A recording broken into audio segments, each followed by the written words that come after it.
then when we get to let us make man in our image. So that so right then there. By extension, you would agree with me then what Mark said in taking things from Scripture would not be correct. What did he say?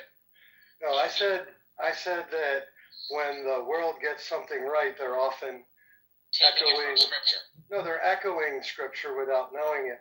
But here's the other thing in the Christian viewpoint is that we also believe that the Word of God, the Bible, was settled in heaven forever. It wasn't transmitted to men yet to write down, but it was forever settled in heaven. And so the morality is inherent in God himself, and so it cannot predate man. And again, that's the Bible worldview. So if you deny the Bible, then you got your own wisdom that you think is better than the Bible. So we're basing it on the Bible. That's why it's called Ask a Christian here. So could it also be the other way around, that Scripture is echoing what human beings do, because it was written after what human beings do? Here's where I love what C.S. Lewis said about that. Can I jump in real quick? Then you can give us C.S. Lewis. So JCC, that's what I just said. That's the secular viewpoint, but the Bible viewpoint, we believe the Bible, and you might say it's circular, but the Bible viewpoint is that the words of God were settled in heaven long before God gave them to men to put down. So that's from our view, and it differs from the atheist view, of course. But at least you understand our viewpoint on it. Go ahead, Steph, and then I want to get something in and then call on some of the other people who have just joined. Go ahead, Steph. C.S. Lewis said, you would think that if man were to invent a religion, he would have invented something that was a whole lot more flattering and simple than Christianity. Christianity is like the rawest, most intense look at the evilest parts of human nature, and it unflinchingly does so. So I love how he says we would have come up with something a lot easier than this. Like Islam. And I would just wanted to say that, like, I'm not disputing, I'm not coming at this from like a religion, trust me, believe my God is true. I mean, just for the sake of this, I'm talking about just competing claims, right? So you don't have to believe our religion, you totally should, but you don't have to for this discussion. I was only approaching it from, let's look at the words on the paper, and by the words on the paper. So that's where I was talking about. So there shouldn't be any like, well, you would say that as a Christian, or you would say that as an atheist. I'm like, look, we can all say the same things if we look at the same paper. Like, your religious bent doesn't matter to be like, yes, we can correctly look at the words on the paper, no matter what we think of the claim. The claim is we appeal to a time before the world began. It's like, we would say that as a Christian. Well, you would say that as an atheist because you're looking at the pages. Of course you don't believe it, but you would say, yep, sure enough, that's what the Bible says. But anyways, that's where I was coming from. Let's see. Felix, you've been up here for a little bit. And by the way, I have like 10, maybe 15 minutes. And then I have to run because my child's phone broke through no fault of her own. I feel really bad. So like I talked her into getting a refurbished phone because, that's usually what we do. And because it's way cheaper and like saves some money. So my other child did that and, through her own fault, smashed her screen, had to pay insurance to get it fixed. This child, I feel really bad because she got like a green line on her screen, just like when technology starts to die. So she's like, oh, I'm like, well, you got to pay for it. And then I started thinking, and I'm like, oh, well, maybe we'll pay for this because you didn't drop it, you didn't break it. It seems like it was just, old phone going bad. So I'm like, I guess we'll pay for this because I feel bad that I talked you into getting a refurbished phone, even though it saved you a bundle of money. Anyways, that's what we got to go do. And then my other kid's like, you made me pay for my phone. Why aren't you paying for hers? I'm like, okay, this is where it's like unique, customized parenting, right? You paid for your phone because you smashed it on your own power. We're going to bear this burden for our other child through no fault of her own. Her phone just crapped out. So I'm like, there is a difference. Can you imagine some sinner being like, God's unfair, God's unfair? It's like, look, we can see from our own parenting, we have a carefully crafted, customized relationship with each individual child. Is there any I don't know, I'm getting ahead of myself, but is there any reason why we should think it should be different from a God who created everything, having a unique, customized experience and relationship with each of his creatures? Anyway, side point. Felix, what's up, Felix? If you're there. Yeah, I just basically came up when Steph was speaking about the word seared, and I sent her a message, Steph. I don't know if you saw the message on Discord. I did. I looked at the Spanish rendition of that, and then I looked for the definition of that word, which I had never bothered to look for. I've read it many times, and so there's the definition in the medical field for it, and then there's also a biblical definition for it. So I don't know if you saw both of them. I did, yes. And so the word that it is rendered in the Spanish is cauterizing. The spirit is cauterized, which is exactly what I had pictured with animal branding. So thank you. I feel much more clear on that now. James, what's up, James? You're next in line, I see. I got nothing currently.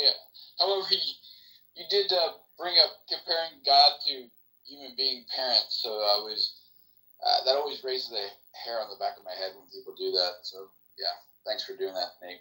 Hi. Happy to help. Wait, why does it raise the hair on the back of your neck when what?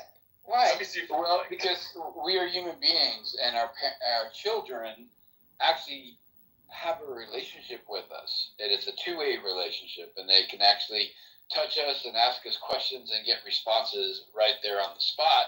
And we are not all-knowing entities, right? So to compare this, well, why did God do that? That's not fair. You know, like, yeah, of course your children are going to say that's not fair because in their eyes, they're not understanding what the rationale and reason is. A parent says, well, this wasn't your fault, therefore you're not responsible.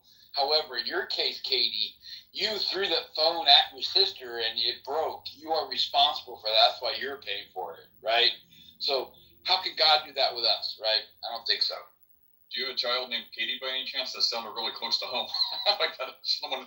My daughter has a friend named Katie, and Katie is one of those friends that, let's just say, you know, how do you lock yourself in a bathroom stall? She was screaming help because the door wouldn't open. Then her friend asked her, well, did you unlock it? Oh, thank you.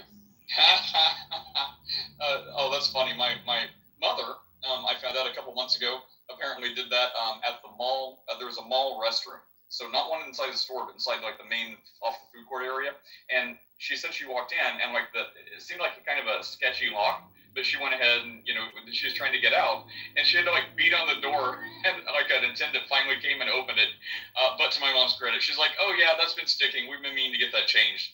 She's like, I was locked in here for like 5 minutes. And my other kid has some sort of like distended ancestral trauma because she is scared to death of going to the bathrooms if there was like the stall door that is like, you know, there's not room enough for her to crawl out from under it in case it gets locked. So that's my family tree. Comedian, what's up? Yeah, it's Memorial Day. So I'm just wondering, you know, in the Bible, I don't really recall Jesus as being like a political radical, more of like a spiritual enlightenment teacher. So I'm just wondering on this Memorial Day, you know, how do you view Jesus's teachings with regards to American politics, and how should the U.S. government try to mirror the teachings of Christ in order to change its political decision making? They shouldn't. The end. You don't think that the teachings of Jesus should be adhered to in the Congress or in the Senate? No, absolutely not. Oh, Now, I'll tell you, I think we arrive at the same conclusions because, close your ears, Michael, because God built morality into all of us. So if you are, if you are behaving by what you as a basic human being understand to be correct, then you are going to align with Christ because that's our design, right? However, to see Christianity implemented in the United States government would be a horrible, horrific tragedy if we did that on a formal level, and we should not do that. I just said the I think teachings. Steph, you may have been, I mean, I get where you're going. I mean, many of us would make that same kind of argument, but I think it's kind of like, well, what we're just talking about, should they versus should we set up a theocracy? I don't know if that's necessarily where he was coming from, just to make that point real fast. But, you know, should Congress implement the teachings of Christ? Like themselves, right? Not like formal policy, but should they follow the things of Christ? Like, well, yeah, sure. it's like when we were just talking, it's like, well, look, Michael and James and Random as atheists, you don't have to follow our religion to understand what it says on paper. You should, but you don't have to. So it's like, well, should Congress? Well, they should, but that doesn't mean you have to codify it into law. Is that kind of what you're saying? Like just generally, comedian? Yeah, I'm not. That's why I brought up why Jesus wasn't super political. I mean, he said, "Give unto Caesar what is Caesar's." So I'm not calling for theocracy. I'm just calling for frugality. Is really what I'm calling for. I mean, creating $5 trillion more dollars in debt, having 105 trillion in unfunded liabilities. I mean, these are not. Jesus was probably very frugal. So I'm just saying that there's a lot of things that Congress can do that has nothing to do with theocracy, but it deals more with common sense. Well, so I completely agree. I know Mark wants to say something too, but I will get to Mark and then I want to get through the others. But so first of all, should they? Yes. Are they? No. And yeah, Jesus seems largely not politically motivated. He does say, "Give unto Caesar what Caesar's." In the United States, we all are a little bit Caesar, according to the Constitution, if you believe we still follow that. And then the Bible talks about rulers and says no one's a ruler except what God allows or God appoints. And usually it's like, well, what about evil rulers? Congratulations, you are being judged. So there's a couple things like that. And then about frugality, yes, there's a lot of monetary policies, especially in the Old Testament, regarding the handling of money and not being debt. And, it says you're a slave if you're in debt. So the Bible advocates for not owing debts to people. And the last thing is, keep in mind, Jesus also allowed Judas to be in charge of the money bag, which he frequently stole from. So I don't know if that was to foreshadow something, or just to show how Judas is not such a great guy. But there is that. And then also, should Congress? Sure. How many Congress people are actually trying to say they're Christians? And of them, how many are actually trying to be Christians? So I'd say, well, look, I mean, can you expect a pig not to wallow in mud? So if people aren't even claiming to be Christians or follow Jesus or claiming agnosticism or Muslims or, I don't know, some other religion, I mean, does it make sense why Congress isn't adhering to principles in the Bible? Because, 2/3 of Congress didn't even espouse Christianity? So, I mean, it makes sense. They should. But, yeah. Mark, what do you want to say, Mark? I was just going to real quick point out one of the places I found where Jesus is teaching frugality is in the feeding of the 5,000. And at the end, he tells the disciples, gather up the fragments that remain, that nothing should be lost. And so you see good stewardship of resources and so forth. David, what's up? I'm going to try and move quick so I can get out of here. Cool. I'll address Michael's point and the question about secularism versus religious activity politically with a logical Christian assertion or two that can be understood quite secularly. So it says that Jesus Christ is the way, the truth, and the life. That means objective truth, scientific truth, the way that is good, generally speaking, the life that is desirable, generally speaking. Literally just the truth. Jesus Christ is all truth. So that you don't have to be like a fundamentalist to understand that literally. And in the same breath, to address Michael's point, what came first, the chicken or the egg as far as morality? In the beginning was the Word, it says, and the Word was God, and the Word was with God. And so God being all things, literally, just the linguistic concept for all can be understood that way. The word of truth, the discernment that provides, has always existed. And so people in Congress or whatever could understand things that way and do the right thing at all times, not being fundamentalists, but still being Christian in the sense that they adhere to the truth. Thanks, David. So since my name was invoked, just allow me just a couple seconds. But I want to go in reverse order. James said something spectacular that I have to thank him for. He made me think about something in a way I hadn't thought of it before. I'll put it in a little tongue-in-cheek thought here. The idea of this kind of one-way relationship is interesting. And what I would say, as someone who has had to, been put in the unfortunate relationship where I've had to actually apprehend children from their parents, if if it was the case that this God was real and he was having, this relationship with people, God would be the kind of parent that I would apprehend their children from. Now, to what David said, which was really kind of interesting. So all the things that he said are quoted in the Bible. So this idea of objective is frankly silly, because the only way we interpret the world is through our senses, like reading the Bible, subject to interpretation, and we as subjects, that makes it subjective. So and I can't seem to get this point home enough, right? You don't have this objective thing you think you have, because you have to take it in through your senses. That means you interpret it through your senses. As a subject, that makes it subjective by definition. And if you want to claim that somehow it's different because it's a God thing, that I'd like to introduce you to the fallacy of special pleading. That's all. Okay, well, I don't have time, and I actually don't want to have time for objective versus subjectivity. But I'll try to follow up with you on the very end if I can, James. I want to get these other guys in real fast. I don't think a special pleading is true, right? It's like the appeal to authority. Well, if you're appealing to authority that specifically has authority in the relevant area, it's not a fallacy of appealing to authority. You're properly appealing to authority. So it's like, well, it's not special pleading if you're special pleading to the singular God in all of existence. Anyways, Mr. Bridge, I got to hurry now. I'm running out of time. We'll try to get to you, James, if I have a second. Yeah, so just real quick. So I don't know who was speaking about it earlier, but just been so many different conversations in the middle. I kind of probably lost the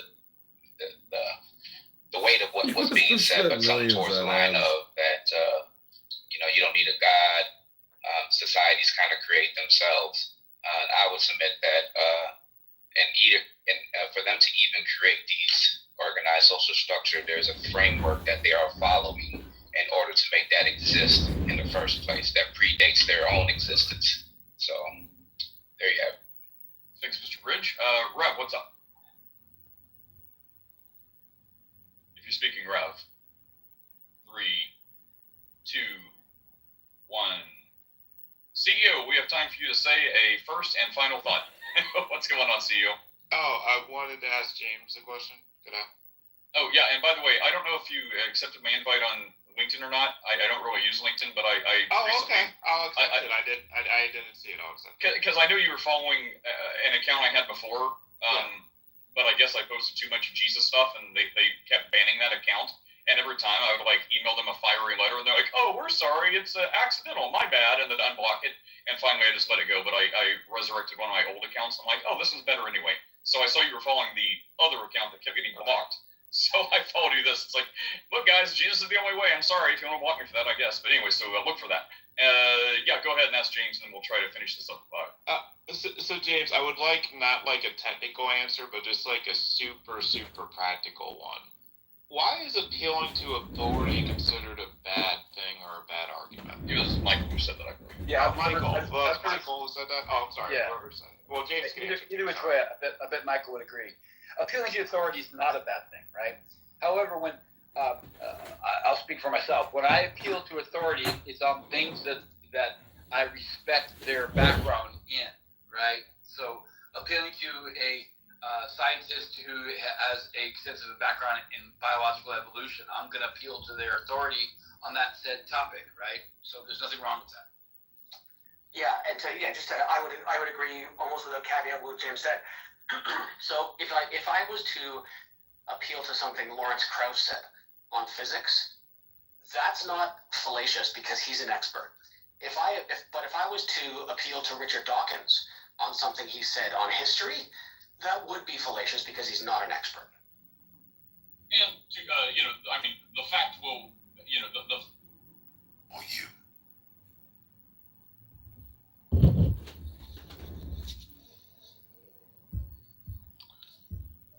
Time now is 10:15, 15 minutes past the hour, actually 10:16, just turned to 10:16, 16 minutes past the hour right here in the nation's capital. I am your host with the Moses, your boy Lucifer, Love Heart Network. This is the Alien Elite. I want to thank everybody for tuning in. We had a great show, and we talked about, kind of recap, we talked about Diddy. We talked about what Diddy and Cassie, whether or not me, Judge, because I know that kid is about to have some serious teeth problems. Hell yeah. Yeah, but there's like because they're like, okay, my kid never took a pacifier, so it's kind of beneficial in that aspect. But one of the things is like, I think it gets missed in the broader conversation of pacifiers with kids. When you're sleep training your kid, right? Sleep training is, again, I don't know if QE, what's the culture there, but in India, like, you co-sleep with the kid until they're like 5 or above 5. Like, that's like a given. They co-sleep with their parents. But in America specifically, it's not the case, and people will move heaven and hell to let their kids to sleep train their kids. And one such way to do it is to use a pacifier. And one of the cons of that is that the pacifier comes everywhere. Again, it is kind of like caught up in a broader conversation of sleep training, but that's most likely when you see a big kid with a pacifier, the thing is like they were sleep training it, and that's a habit that comes out of it. And it's kind of like, it is kind of an off thing. And it's not the case in the it's just big. No, it's the kid is coddled in America. It has nothing to do with that. It's just the fact that they're. I don't know, man. My nephew turned a year old. I took that pacifier right out of his mouth on his first birthday. He threw a tantrum for about an hour, and after that, he was fine. Never again. Fuck out of here. Take that shit out. You have a baby, Violet? She has a nephew. Oh, wait, hold on. Violet, how's that cat doing? He's doing great. He's thriving. He's thriving. I got a little worried because like the poops and everything, but he's thriving. He's doing good. Happy Memorial Day. Just want to tell all you chillism, brain dead, brainwashed, projectionists. Oh, look at out. Good job. I was so close, but I'm pouring more cereal for my son because he likes to eat 3 bowls a day because he's got a high metabolism.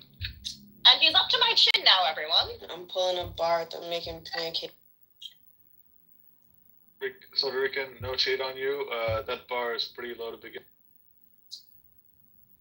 Oh, no, it's not. It's just, I mean, like, he's only 7, man. Like, can you imagine having a 7-year-old? I think what he's saying is, that's not a tall 7-year-old. You're just short. I'm just saying chillism is toxic. You don't belong up here, sir. I You don't belong him up so I can do it. Because I know he's about to do it like that. So just smacking him like that was crazy. I'm just saying all communication is spam, and this room is nothing but a spam room. It's so much fun, right? No, legit. Yo, giving someone hope. I'm sorry, John. I'm sorry. Oh, yeah, no, that's one of my favorite. I'm a terrible person. That was one of my favorite things to do when I was younger. Is say a boy would go to ask me on a date, and that's really, no, I don't want to go with you. Sorry, you suck. It's so enjoyable. And I may be a sadist for that. I'm cool with that. Y'all can call me that. Yeah, you're definitely going to hell for that one. Sometimes I kind of like don't like the free speech. I'll go. Oh, no, after you can. Sometimes the free speech thing gets me. I'm like, yo, I know you got about free speech, but this person is just trolling, and they're not even being in control about it. They're just like creating noise. And I kind of like sometimes leave the room when that happens because of like that. It's not contributing to the conversation. No one for it. They finally kicked me. To help Angel with a neti pot. No, it needs to stop being a Lula. Get it. Let's try. All communication is spam communication. All communication is spam. All communication is spam and projection and hypnosis and politics. This is toxic spam. If you want to wake and bake, you should just meditate. This is toxic spam alert.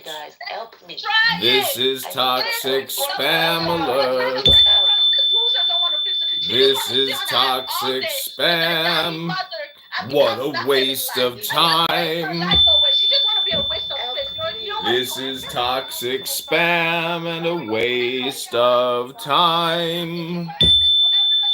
This is nothing but toxic spam and a waste of time. Enjoy your Monday and Memorial Day. Go out into the sun. You're gonna come. What a waste of time.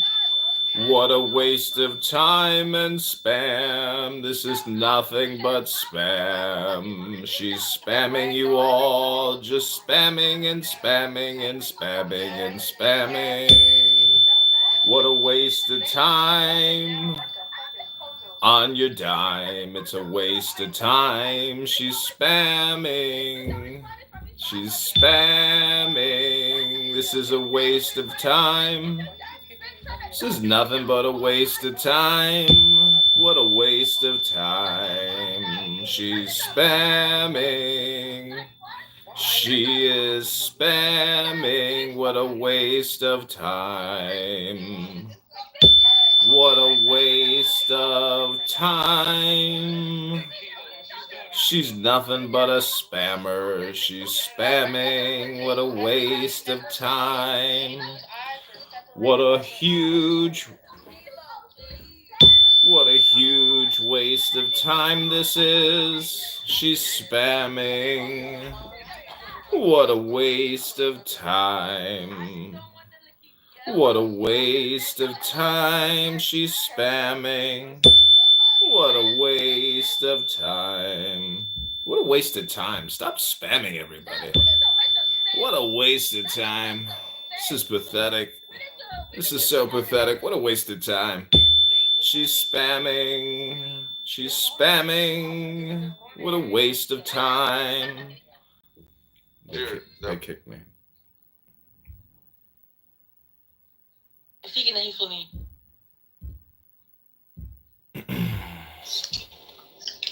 This doesn't exist. It's from you, within you. Prove it. Prove what? Exactly. I just did. Exactly. Oh, that's a gotcha. Ooh, Stu said something fucking intellectual. No, you didn't. So how can the ego exist without the individual claiming to have ego or not to have ego? Prove that it doesn't exist without a person. It's Okay, the same argument. And you can't prove it doesn't exist. I win. Argument from ignorance. What an idiot. You don't seem to know how to conversate with people, JC. I can conversate quite well, Day. Thank you very much. No, you can't. Came in the room. It's stole the conversation. Actually, no. I You don't can think I said conversate, you can say communicate, you can say converse, you can say all kinds. So I still haven't heard an informative answer to what is it that you were interacting with, Stu? I thought he was an idiot. He is. So why do you want to have him tell you an answer? Yeah, see. Because it's entertaining. I'm tired of giving you knowledge, JCC, for free. I gotta start charging you, bro. Hey, base.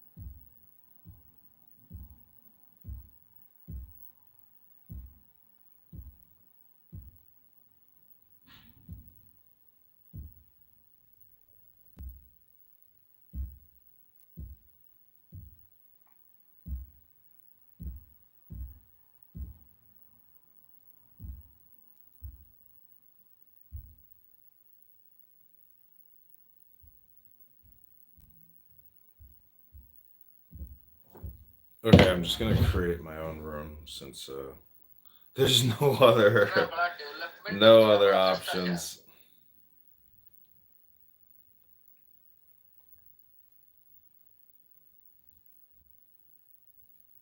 Hello?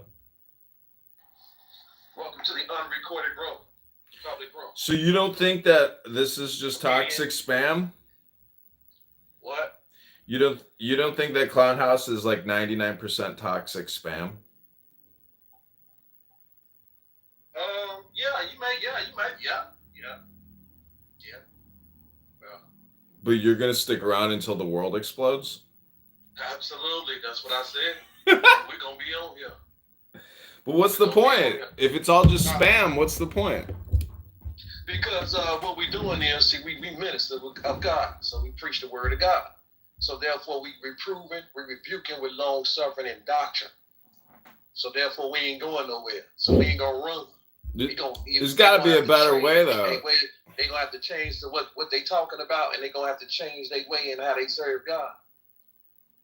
Yeah, but there's got to be a better way, because then you just get eaten up in the crucible. Say it again. I said there's got to be a better way. I mean, you know, maybe if you're the green bean, that's the way. But if you're not a green bean, then you're subjected to relentless spam. If you got a green bean. Yeah, being a creator is basically like what, you know, God and Jesus is like. So it's better to create than it is to consume. I just made you a moderator in the room. I know, but I'm just trying to point out some, you know, observations. That's all. You know, you ask me a question or whatever, that's your answer there, you know. So, I mean, to each his own. Like I said, we gonna be on here, but this is just one part. I mean, we own everything, all the social medias, and throughout the world, you know, doing the same thing. You got toxic information and toxic spam on all social media places, not just here on Clubhouse. And we own all of them, and we're not going anywhere. Yeah, it's obvious. You know? So like I said, either they have to change their way of what they talking about, or change the way they serving God, or what this and whatever. Well, what do you think about George? They move around. What do you? We ain't going nowhere. I don't know if you saw the Washington Post. Washington Post had a headline yesterday that said George Floyd was imprisoned and shot and killed by the police. And I mean, you know, he wasn't shot and killed by the police. So why would the news put out a headline saying that he was wrongfully incarcerated and murdered in prison by the police? Why would the Washington Post put out that type of toxic spam? That's a lie. So why do people lie? You know, I mean, you got people lying right now. Well, it's clickbait. That's what spam is. So I'm just saying Clown House is even worse than clickbait because it's like a milieu of people just randomly spamming each other to fill the dopamine deficiency in their system. You got it everywhere. This is the world on Clubhouse because people all over the world is on here. So it ain't no different from the news that you heard on, you know what I'm saying? The Washington Post. No difference. Exactly. It's your choice whether or not you want to, you know, observe or ingest spam. You know, but if you don't, you have to have alternative activities, you know, that doesn't include spam ingestion. All right, look, well, you know what I'm saying? We on here to let you know that Israelites are Israelites. See, Rima, here we go.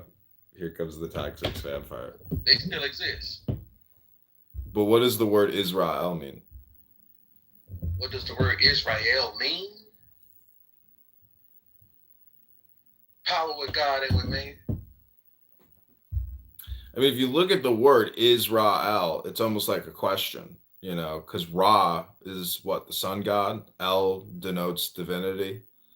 And is the sun god, you know, is that what the word means? Is the sun god? I just told you what it means. What does Jew mean?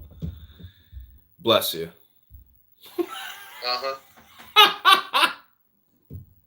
What does Jew mean? Jew asking me? What does Jew mean? What are you asking? What does Jew mean? Jew. What does it mean? You just asked me what does Israel mean? What does Judah mean? I mean, it's people who come from the tribe of Judah. Okay. But what does it mean? I would say it's a little bit like the word bee. Like the word what? You know, like the insect bee. That's what it means. Maybe something close to that, yeah. Like a bug. So where's your source of information? My brain. That's what that means. My brain. I'm making it up. Toxic. Is that some toxic spam that you just came up with? I don't know if it's toxic, but it's spam.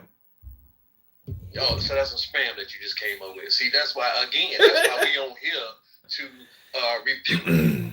be rebuked, but we ain't going nowhere.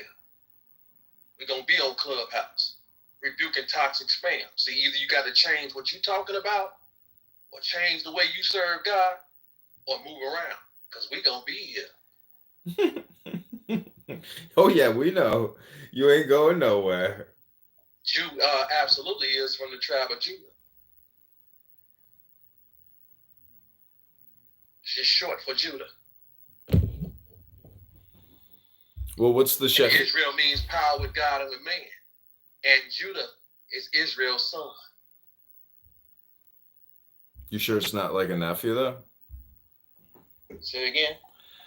So, I mean, with Jews, I mean, what is the... What did you say? What did you say? I said, how do you know that it's not a nephew and not a son? Well, you just said, if you know that you come from Judah, then you would know what Judah come from. I know, but there's so many other tribes. You can't play like you again. Now you got this toxic spam game that you playing now. But you can't come over here and act like you don't know when you really do know, because your conversation is what actually exposes you. Ooh. It's gonna tell on you. Ooh. So the more you talk, the more we know about you and what you know and what you understand. Ooh. He got me, Bima. He got me. Welcome, everybody. Peace. Welcome to the unrecorded room, the public room. If Israelites aren't Israelites, then Jews are not Jews. Ooh. Anybody don't understand that? Come on, ask a question. We'll break it down to you. So what is the Shabbos or the Shabbat? What is the what? What is the day of rest to an Israelite? What is the day of rest to an Israelite? I don't know what a day of rest to an Israelite, you know what I'm saying? But I do know the day of rest to the Lord is the seventh day of the week. The God of Israel. Holy to the Lord. 6 days he created the heavens and the earth, and on the seventh day he rested. And he blessed it. And he sanctified it. And he hallowed it. That's to the Lord. Then he said, you keep the Sabbath day, it's a sign between him and his people. So now you're connected with the God of Israel, who blessed it and sanctified and hallowed the seventh day, which he called Sabbath.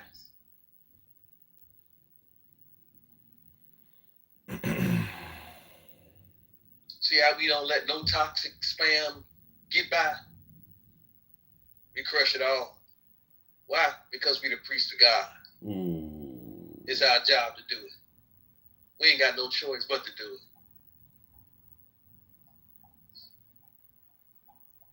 We got to bring all the people back to God. Come on back to the God of Israel.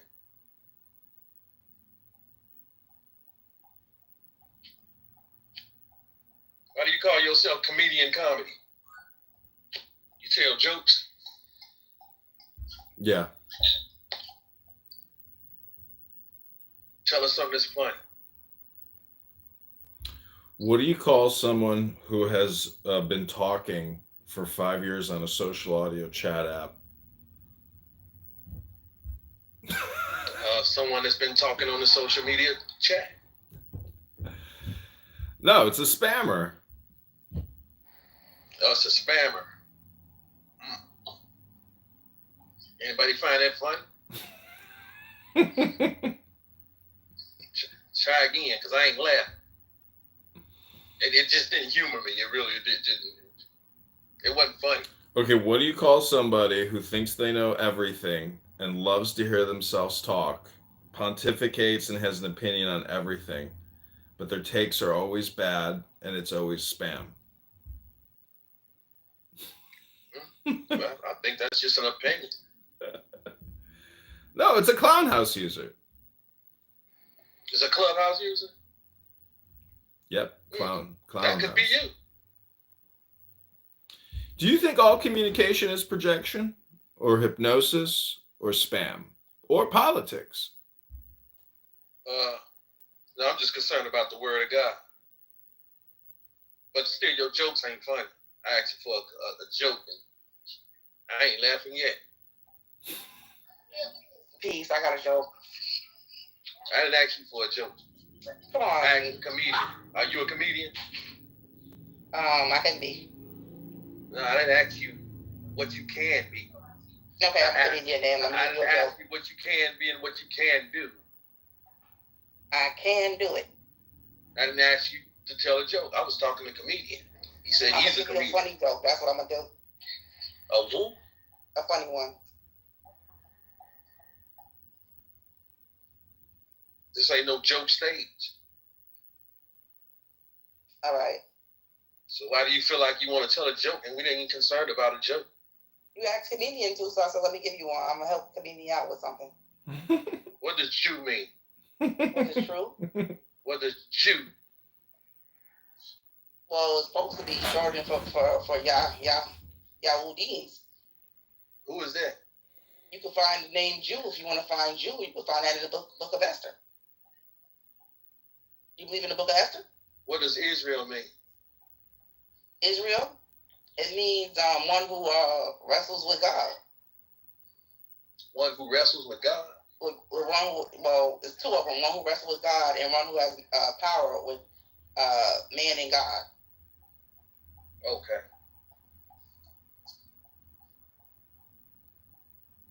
I accept that. Yes. That's the beat. That's scripture. That's written. Yes, it is. That's why I'm accepting it, because comedians said that Clubhouse is 99% of spam and just I forget what's the term you use?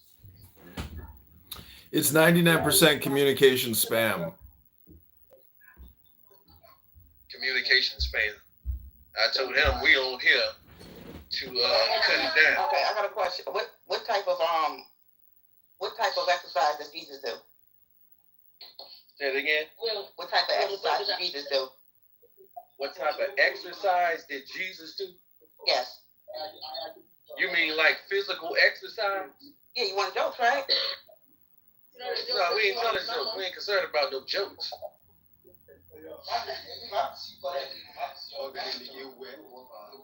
We ain't concerned about no jokes, especially about Christ and God of Israel. He ain't no joke. He will kill you.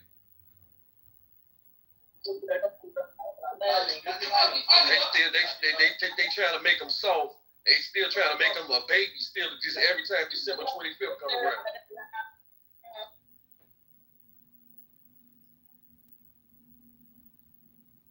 So we ain't concerned about no jokes again. What's up, Ezra? Shalom. How you doing, everybody? Peace and blessings to the room. What you need?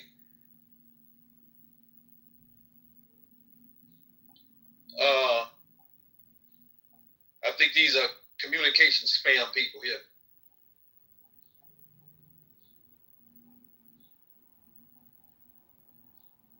Communication spam people.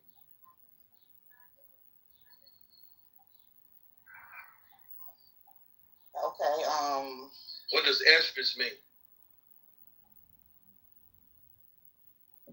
It's just a name. It's just a name. Like the name Jacob, my name is Chris. But you don't know what it means. My name is Ezra. I can see, I can read that. I ask you what it means. You don't know what it means. it means what my name made up. Huh? So I said I make my name mean what I want to mean. What I want to mean. I make a name for myself. You're good, but you still ain't told us what you wanted to make it mean. Because I His asked name you need what does it mean. So just tell me what you want to make it mean. His name need helper. I didn't ask you. I asked him. I'm helping Elders out because that's what his name means. Yeah. So your money be helper, but my name also, not for me, it means somebody who studies very diligently, try to find God any way I can. Try to help my people. Sit there, try to look out for my family, try to be a good husband. It's like that, whatever. That's what I want my name to be, and that's what I strive to make my name mean. So people say Esdras, they say good man. When people say Esdras, they're gonna say he looks out for his family. When people say Esdras, he don't complain. He get up, he go to work to take care of his business. People say Esdras, they gonna say an upright man. Yes, that's what I make my name. You say you're trying to find God any way you can. That means basically I search for God diligently. So that means you haven't found him at this point. Well, I found God, but you continuously gotta seek him. You continuously gotta basically love God with all your heart, all your soul, and all your strength. Well, which one is it? You say you're trying to search for God in any way you can, so it's basically obviously you haven't found him yet. You still seeking and you still searching. So you can't tell nothing about him until you have found him.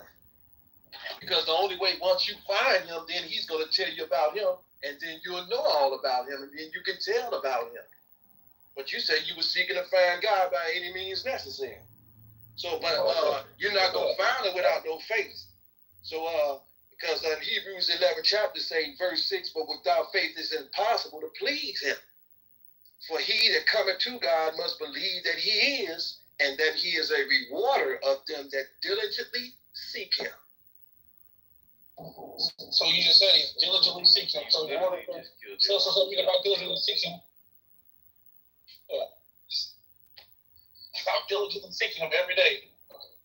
So do you have faith though?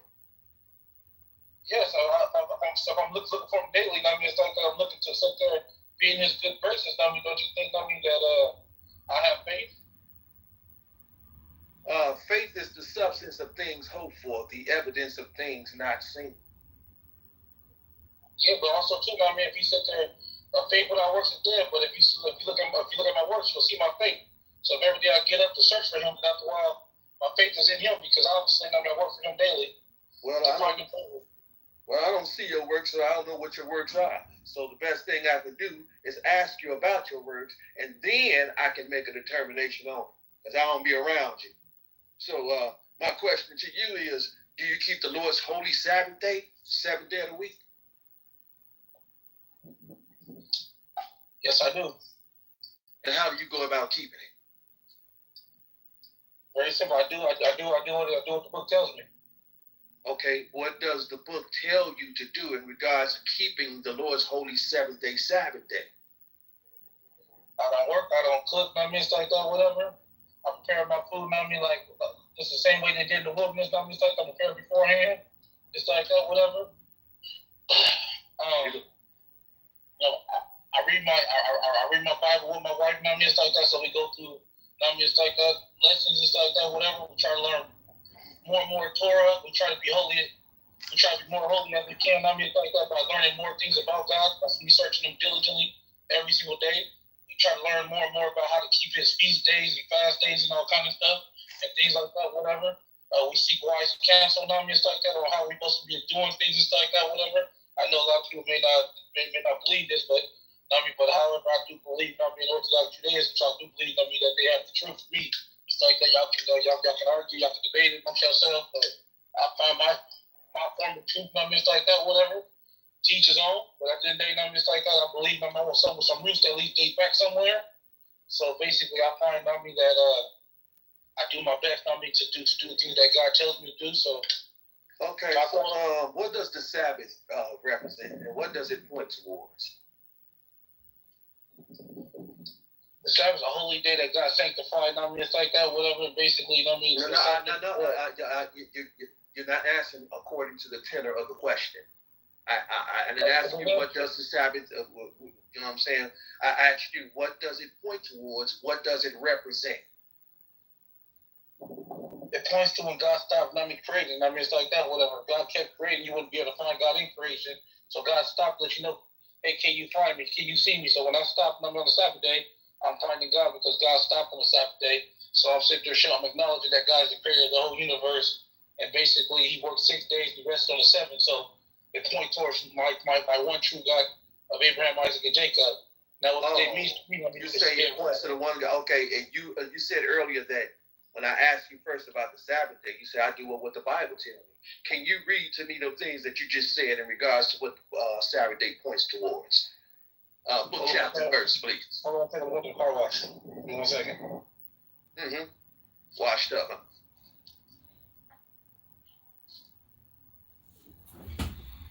So let me ask you, Jacob. I mean, you got your opinions, you got your education, but do you have peace in your life right now? I have no opinion.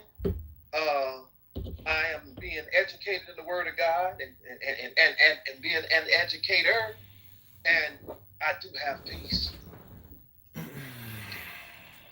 But you honestly think you don't have an opinion? I don't have an opinion at all. So what is an opinion, though? I do have an opinion, but you wouldn't want to know my opinion. My opinion don't matter. It don't matter. But you do have an opinion. Yeah, everybody got an opinion. Everybody can have an opinion, but it wouldn't matter if I gave you my opinion. Is that your opinion right now about your opinion? No, that's an actual fact. That it wouldn't profit you anything or anybody else, even myself, if I gave my opinion. Because that would just be spam, and spam is not profitable unless you spamming. And you know what? I agree with that. That would be straight up communicative spam. If I gave you my opinion, see, that's opinions. That's spam. That's Another name, I call it just trash.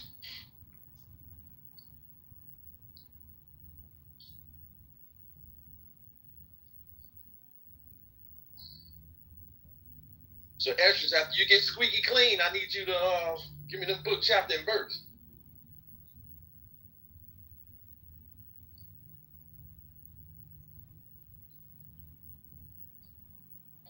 You can just read Genesis chapter 1, it's like that. Look at Genesis chapter 2, you get it. It lets you know what day God hallowed and sanctified. So if you want to know what day that God stopped from all of his work, that was on the second day. So you said that stopped on the day that God hallowed and sanctified. I didn't ask that. He's your God. You are his people. That's the book too. That's the Bible said when you said to keep the Sabbath. Amen. But we didn't ask about that. That's written too. I know you ain't lying on that, and that is not spam that you just gave. That is written in Genesis, the second chapter. But I didn't ask you that. You're welcome. He said, thank you for the jewels, because you did not know where it was at. That's why you kept asking.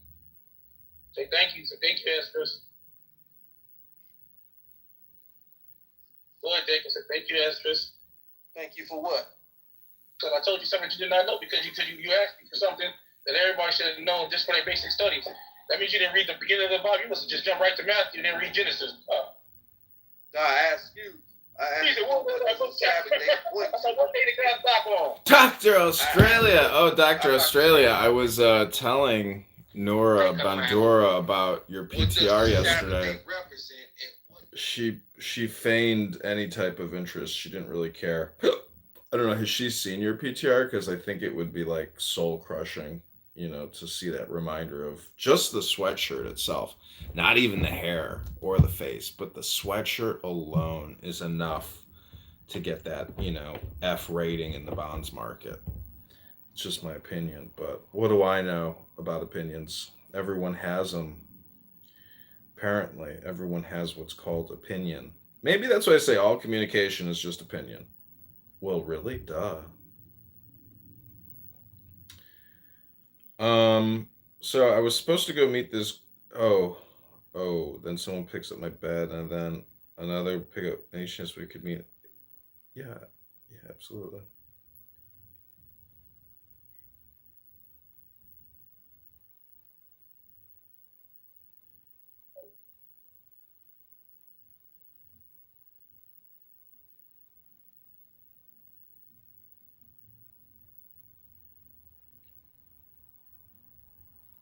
So I'm meeting her in the evening as opposed to the afternoon, which is fine. And her wearing strapping sandals when it's snowing. The pink sweatshirt goes down in history, doesn't it? She's a fucking idiot, isn't she? She's so stupid. She's like the IQ of a gnat fly. Which is okay because there's a lot of gnat flies in the world, and gnat flies are still emanations of the divine. But, just because you're an emanation of the divine doesn't mean that you're not worthy of being roasted. God loves the barbecue. God loves a good barbecue. You know why? Because, barbecues are fun. Everybody likes a good barbecue, especially barbecue chicken. So, um,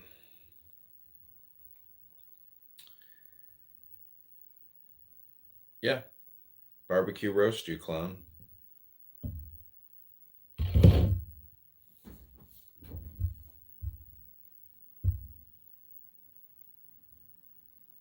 Gonna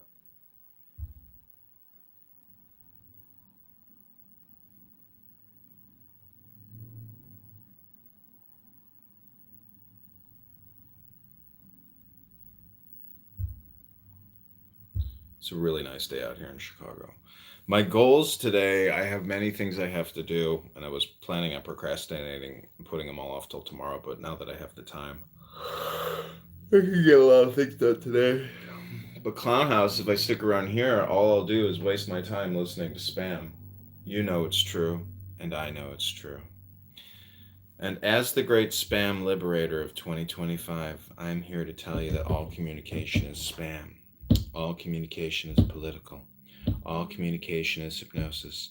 And all communication is projection. Those are my 5 definitions of communication. I think I'm going to come up with 5 more. So again, it's spam, it's politics, it's hypnosis, it's projection, and it's political. Those are the 5 forms of communication.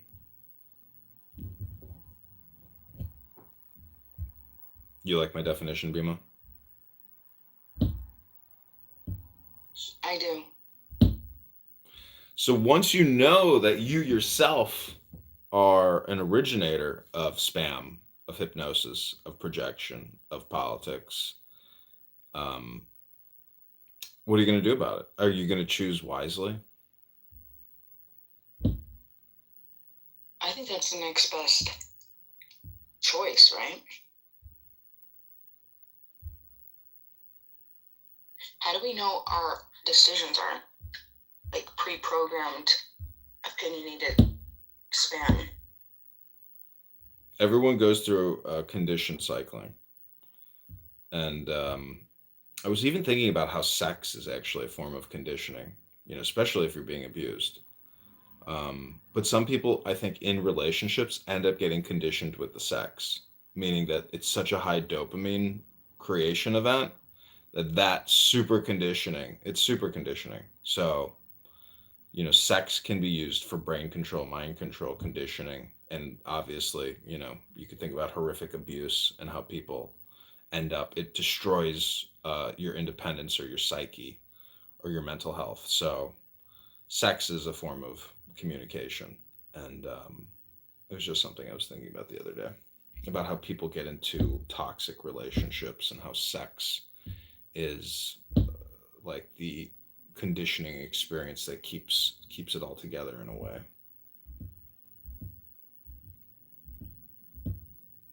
Yeah, definitely see that perspective. Also see the opposite. Exactly, yeah. Yeah. It's like the most connected thing that you could possibly do to get as close as to somebody that you love, to share that intimate moment. So, but I see what you're saying. And it could be really healthy if it's used in the right way. And I guess it could be really unhealthy, just like anything, right? Yeah, so exactly. I mean, it is what you said it is. I mean, but I was just thinking about how people can use it negatively, but you could also look at porn as being like absolute spam, because that's what people are looking at on the internet. Very large percentage of people. I mean, they're masturbating to it. They're looking at it. They're creating it. They're distributing it. So porn is like a form of, it is communication spam. It's like the most, one of the most powerful forms of spam. Anyways, happy Memorial Day. I'm not sure that that's supposed to be happy. Why, Memorial Day can't be happy? Don't you know the verse from the book of Luke? I read it this morning. No greater love can you show your friends than laying down your life for them. Oh, your life for them, yeah. So, I don't think that that's what makes me unhappy about Memorial Day. The way that you view communication, I'm surprised. Well, I don't want to make assumptions, but to understand that communication can happen this much between just people, right? Why would it not happen with power structures? Why wouldn't it happen power structures whose intent and goal is to control? I feel that a lot of the soldiers that did what they did, I mean, you know what? I'll ask you, do you want to hear my opinion on this or no, not really? Oh, is it the 1% spam? I don't know. I mean, it's not a popular opinion, if that's what you want to hear. Well, go ahead, spit it out. Well, I just think that a lot of it was pre-programmed or programmed, like taught, trained, indoctrinated. Have you ever read John Taylor Gatto's Weapons of Mass Instruction? No. He's like this New York teacher, and he won like all these Teacher of the Year awards. Whew. So if anyone had any issue with why I babble or comprehension, clearly I could barely read or talk. But so anyway, he's this teacher. He's phenomenal. He's doing all this great stuff, and then he realized, like philosophy of education, it's really difficult to want to advocate for this very standard, very basic, boxed education system that eliminates just by default of what it has to or how it's structured, all the other ways that humans can learn and how they can reach their peak intellect and creativity and et cetera, et cetera. And so he wrote this book, and he basically went to the roots of the United States public education system, and he talks about that, where it came from, the Prussian oppression model that came here for a very deliberate reason. It's very interesting. Excuse me.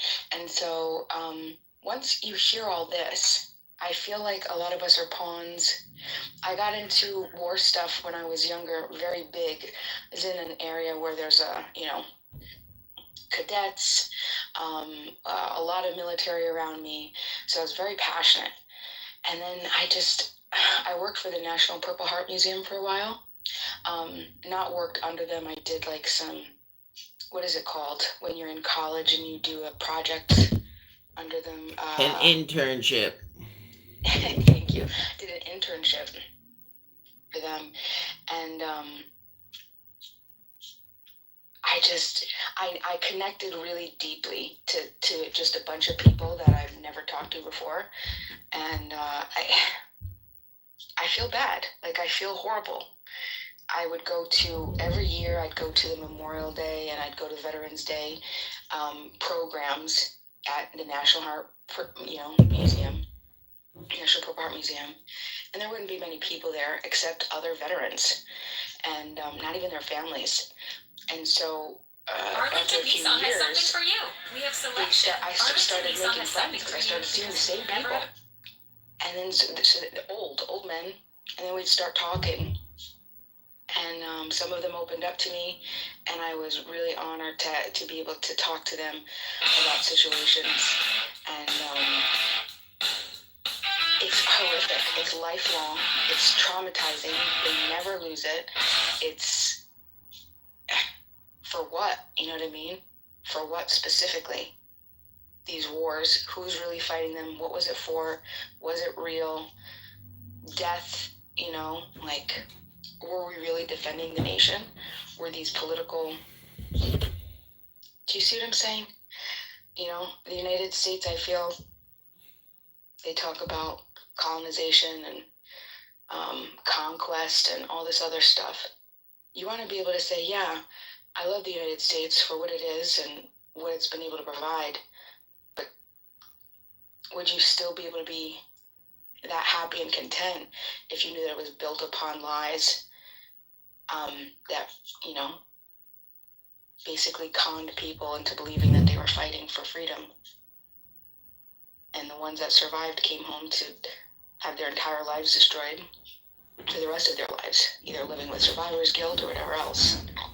And that became too much for me, and I got frustrated. And I think that's actually where I stopped being a statist. I think that was my my first connection, was with my deep connection with soldiers. And that's when I started questioning the state, because I was mad. I was really mad. Yeah, I mean your opinions and your thoughts. I mean, a lot of people, have that same sentiment. But then there's the flip side of it, where you may be totally unaware of, this conspiracy, or this propaganda and lies that creates this. But I mean, that's what it is. Like, war is like a full communication cycle. I mean, there are lies, half truths, propaganda, misinformation, disinformation. Like, this is the art of war. If you read some CIA manual on how to organize a guerrilla army, I mean, so much of it deals with conditioning, indoctrination, propaganda distribution, node networks, all this stuff. So, welcome to the science of politics and war, and if you're smart, and then hopefully you survive and you thrive. And then maybe if you thrive, do you modify it? But I mean, I'm just saying there's nothing new under the sun. So to get upset about what has been happening throughout human history for thousands of years, I mean, grow up, kid. Welcome to the real world. The grow up part is interesting. That's an interesting statement to end with, because, what does it really mean to grow up? To me, I feel like I'm surrounded by a bunch of adult babies who don't have the ability to emotionally regulate themselves. And especially country to country, we haven't figured out, how to just, I don't know. That's a big problem for me, especially leaders. What's going on with Palestine and Israel, right? Is there any type of, you find these, they say that the pendulum swings, so you have extremes on both sides. But does anybody really think that that's okay, what's going on over there? Yeah, justice. El Normo is here. He can defend Israel better than anyone. Yeah, yesterday I read an article about a doctor who went to work, and 9 of her 10 children were killed by an Israeli strike. I mean, is that justice?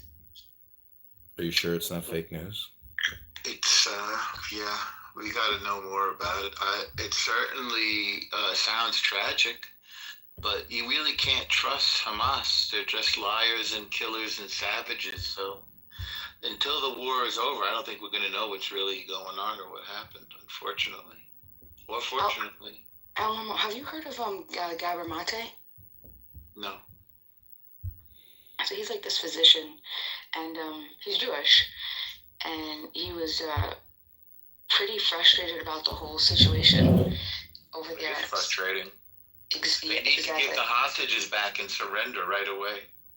Hamas. They could have done that October 10th, 2023. They want this to happen. If they didn't, then they'd surrender and give the hostages back. If you could steel man, they're the best possible steel man of why they have not, what would your opinion be? They want to bring death and destruction on Israel and on themselves, and then proclaim to the world, look what the Jews did to us. They want to rile up the Jew haters. They are savage, suicidal, maniacal, barbaric murderers with no God. That's my steel man of their position. Very interesting. Thank you. Yeah, Gabor Mate, he... Gabor Mate, yeah, I know who that is. Oh, I'm pronouncing it wrong? No, I'm not saying that. I just, I've read him for years. Is it Gabor? Is that how you pronounce it? Tell me the truth. It's Gabor. Gabora? Okay. Gabor. It's Hungarian, like, yeah. And his son is another one. Did you see his documentary? No. I've heard him, though. He's got a mental issue. He's a messed up guy. Something happens to certain Jews and they sort of turn against the Jews. It's a psychological problem. I mean, Hamas promised to do this over and over. Israel has a responsibility to protect its citizens. And to, certainly, we have every right to come and get our hostages. Are you talking about Gabor Mate? Yeah. I thought he has a daughter that's deranged. Oh. I didn't know that. But before the October 7th, I was a big fan of his work. Me too. He's good on ADD. I think his book is called Scattered. Yeah, he's good on that. He's good on trauma. He's good on a lot of things, Yeah. Well, he did a documentary called Where Olive Trees Weep. Yeah. What year was that? It's after October 7th, so it's between then and a few months ago. These people have to decide to live peacefully with their neighbors, but they want war, so we're giving them what they want. And when they want to, they have a unique opportunity. If and when they want the war to end, all they have to do is say, okay, we're going to be peaceful now and here are your people back. But they have committed atrocities. That's true, Norm, but we have a very right-wing government, so I don't know that it's as simple as them saying, all right, here's the hostages, now give us a state. Who said give us a state? I mean, that's what they claim to want, at least in the short term. Whoever said that? Who says they want a state?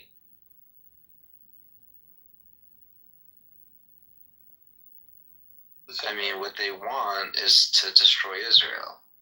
But correct. What? We've been offered a state numerous times and rejected it, which is baffling.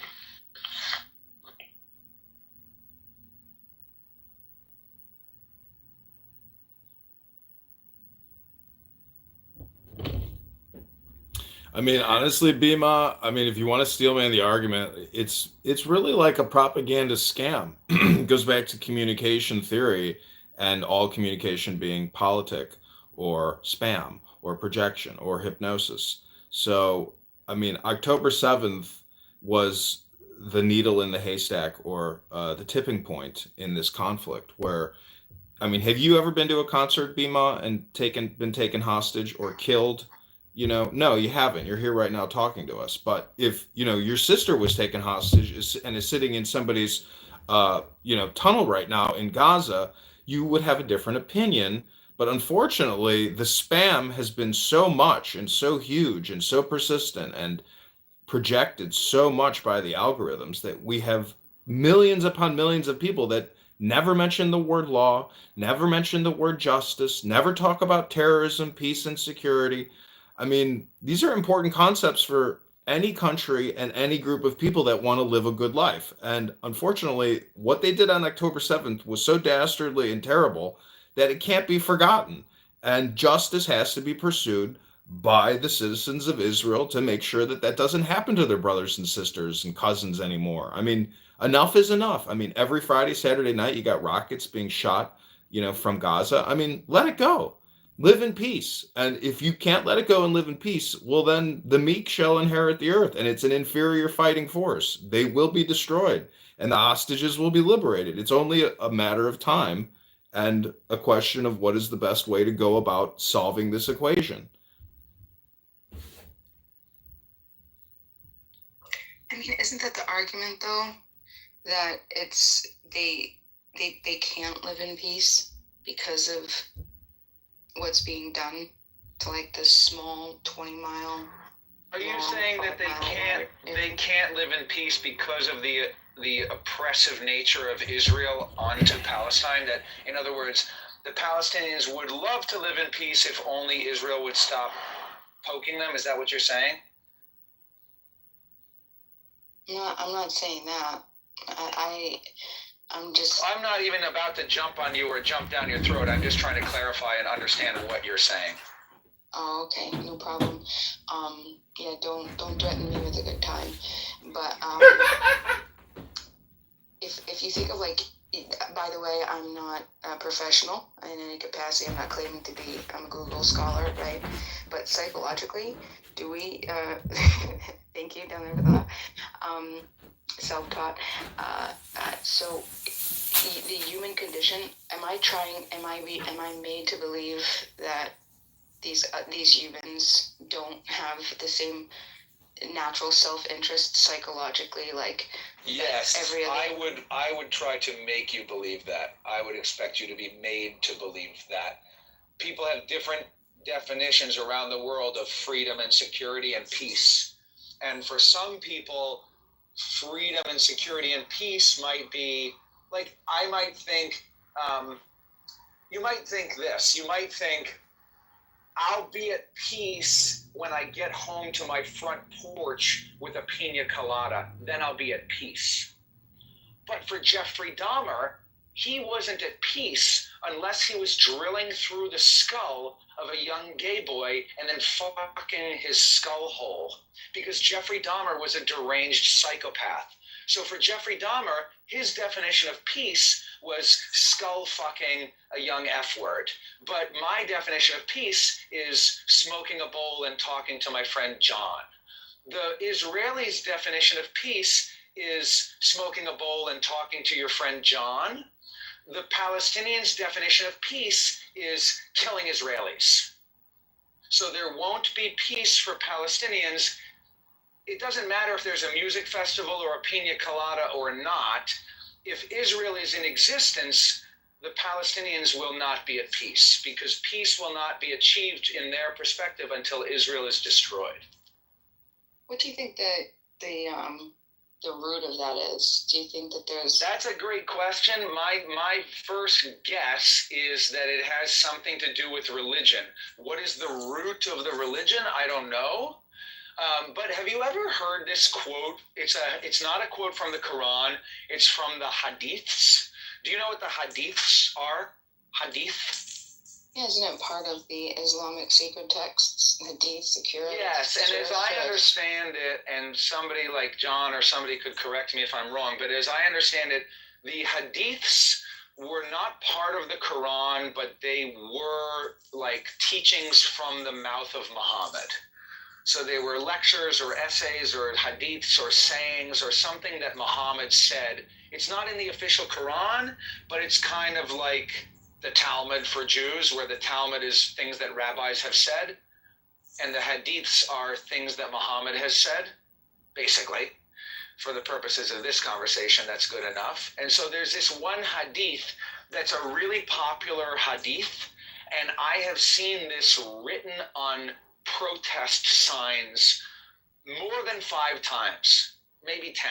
I've seen a bunch of pictures of people at protests around the world holding a sign, like their signs might say, "Free Palestine now," or, "Let Gaza live," or something. I have also seen protest signs that say, "The rocks and trees must speak." Are you familiar with this line? Even the rocks and trees must speak. No. So there's a famous hadith where it's something, I'm going to misquote it, I'm going to paraphrase it, but it's something like this. It says basically, the hour of judgment will not be at hand until you fight with the Jew. And behind every rock and stone, a Jew will be hiding. And the rocks and trees and stones will cry out to you, "Oh, Muslim, a Jew is hiding behind me. Come and kill him." So you can Google any part of that and find the exact quote. If you just Google rocks and trees, a Jew is hiding behind me, you'll find the full quote. Something like, the hour of judgment will not be at hand until you fight with the Jew. The Jew will be hiding behind every rock and tree, and the rocks and trees will say, "Hey, a Jew is behind me. Come and kill this Jew and rape his sister and cut off his head and then put it on Telegram because, hey, Muslim, cut off a Jew's head and put it on Telegram." So I don't know what the origin of the hatred is. Like, I don't know why Muhammad said that disgusting thing. I also don't know why Muhammad, like, jizzed all over his 9-year-old wife and then had his friends pick off the jism with their fingernails, but that's in there somewhere too. It's like, if you jizz on your 9-year-old wife, have your friend pick off the jism with his fingernails. I don't fucking know about that either. But it's at least partially related to their stupid religion, I would say. It's partially related. Now, what do you think happened? Like, so during the Ottoman Empire, weren't they like just kind of just doing their own thing for like some 400 something years? Who do you mean by they? I'd say what would be understood as Palestine, or at least that area. I would say largely I agree with you. I would say under the Ottoman Empire, they, meaning the Palestinians, were kind of doing their own thing. Now, you need to understand some intricacies with this idea. First of all, what do you mean by they, the Palestinians? Under the Ottoman Empire, Jews, Christians, and Muslims were all Palestinians. Under the Ottoman Empire, Jews, Christians, and Muslims all lived together in the land known as Palestine. And under the Ottoman Empire, because the Ottomans were in control, the Jews, Christians, and Muslims who lived in the land were kind of doing their own thing. And even in the late 1800s and early 1900s, when the first Jewish Zionists started purchasing more and more land from Arab landowners under the Ottoman Empire, nobody really had a problem with it. It wasn't, I mean, there's always been, when the Muslims are in charge, the Jews are second-class citizens. The Jews have to pay a tax, which is called the jizya. Jews could be subject to random violence or expropriation of their funds or possessions or some sort of other oppressive bullshit when the Muslims are in charge. But when the Ottomans were in charge, the Muslims and the Jews and the Christians, as you said, they were kind of all doing their own thing. The issue was when the Ottoman Empire collapsed, the British took over, and then the British wanted to relinquish control. So the idea that was devised was the British was going to relinquish control, and they were going to have split the land in half. It was going to be half Israel over here for the Jews and half Palestine over there for the Muslim Arabs and for anybody else who didn't want to be part of Israel. The Christians probably could be part of either one. If they didn't mind living in a Jewish nation, they could be part of Israel. If they didn't want to be part of a Jewish nation, they could be part of Palestine. And it really would have been fine. Except the problem is the Muslims didn't want to accept the existence of a Jewish state. They said, we're fine being neighbors with the Jews if we can control them. We're fine being neighbors with the Jews if they don't have power. We're fine being neighbors with the Jews if they have to pay the jizya. We're fine being neighbors with the Jews if I can beat them up whenever I want to. But do I want to live next door to a Jewish nation? No. I'm fundamentally opposed to the existence of a Jewish nation, and I'm going to stop at nothing to block or destroy the Jewish nation. That, I think, is when they went from doing their own thing to fighting, was when the Jews wanted to make a Jewish nation. The Muslim Arabs said, no, we don't want you to do that, and I'll kill you if you try to do that. I'll kill you. That's what I think.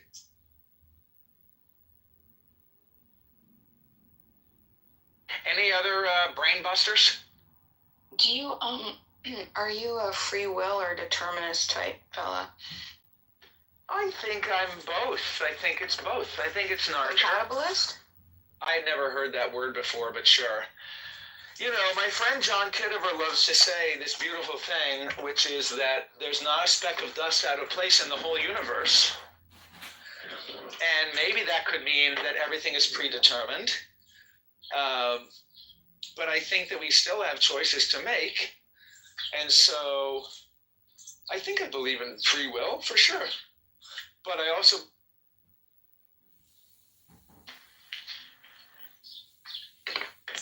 what are we making a free will decision? Like, what are you referring to? It was just a question. I'm trying to understand you. Yeah, I believe in free will.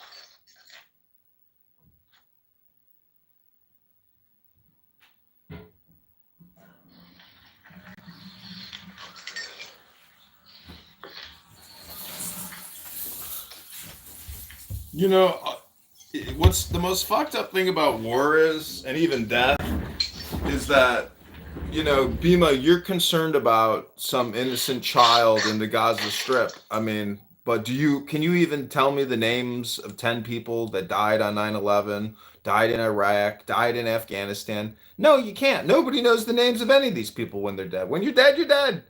You disappear. You know?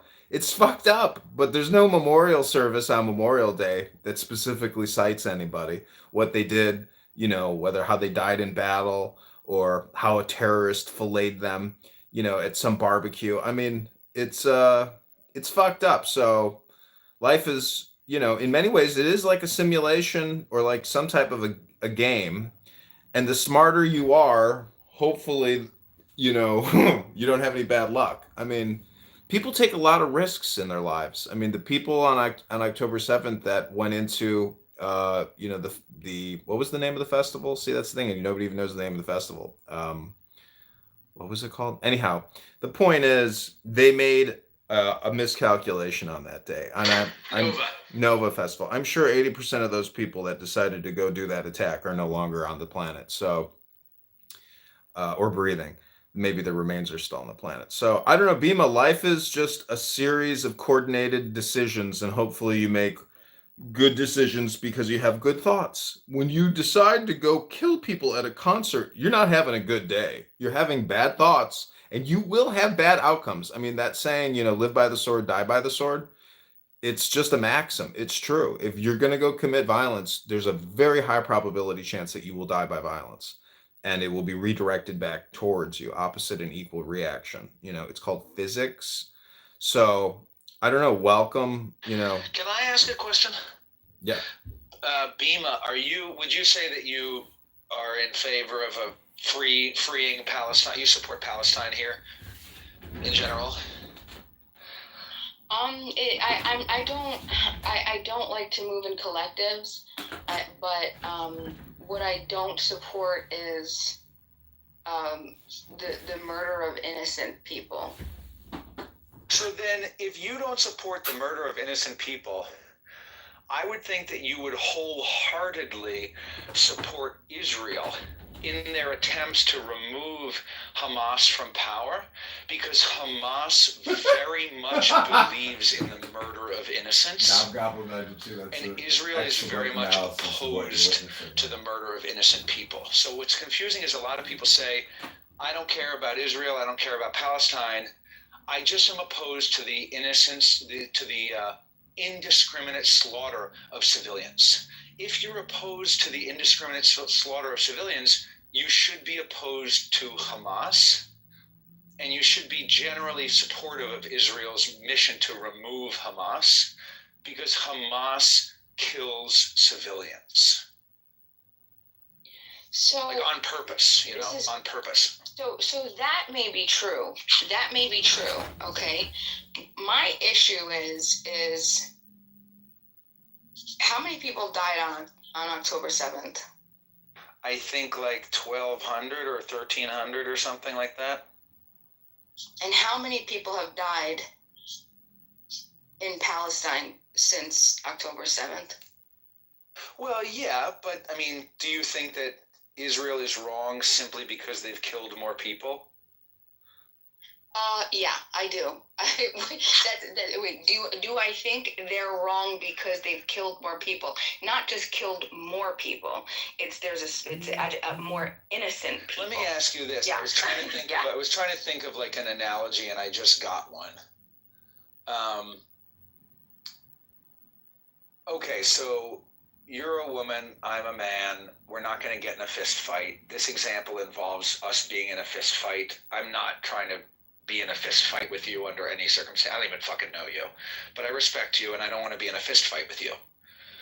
But let's say you and I are in a fist fight, okay? And you kick me in the balls, kick me right in the balls. And then I get pissed off and I punch you in the face 200 times. I punch you in the face 200 times. You kicked me in the balls one time. Which of us fought with more honor? See, but that's just you and I. It's more, the analogy would be more accurate if it was just like you come and you kill your sister, and then in retaliation you kill my whole family. Right. Which one of us is to blame for that? Right. That's you. This is where the collective, I think that the collective idea is that it's a disease, and it's used specifically to hijack morality, to sort of allow people to feel the escapism of being able to not want to take the accountability of killing an innocent person. If you've killed an innocent person, I don't care who or what has happened around you. You have killed innocent people. That is, you need to be held accountable for that. That is you. Here's another analogy. Maybe this is better because it doesn't. Okay, rather than you kicking me in the balls and me punching you 200 times, what if we're in a classroom together and you are sitting behind me in the classroom and you are flicking my ear? You flick my ear, flick my ear, flick my ear, flick my ear, flick my ear, and then I turn around and smack you in the face. I would go to the principal's office, and you might even not have to go to the principal's office because all you did was maybe even not even flick my ear. Maybe you're like bouncing your chair and you're rattling my chair. I'm like, stop, stop. Finally, I turn around and maybe I don't even smack you in the face. Maybe I yell at the top of my lungs, fucking stop. What the fuck is wrong with you? Fucking stop. I disrupted the class. You did not. All you did was kind of needle me. And so the way this compares to Israel and Palestine, I think, is that the Palestinians are like sending rockets, sending rockets, sending rockets, sending rockets, sending rockets. These rockets are not hurting anybody for a variety of reasons. Number one, they're shitty rockets. They just lob them randomly into the heart of town, indiscriminately targeting civilians. They don't care who they hurt or kill. They just hope that the rocket fucks somebody up. And also, so it's a shitty rocket. It's not targeted. And also, Israel's full of bomb shelters. And they have the Iron Dome.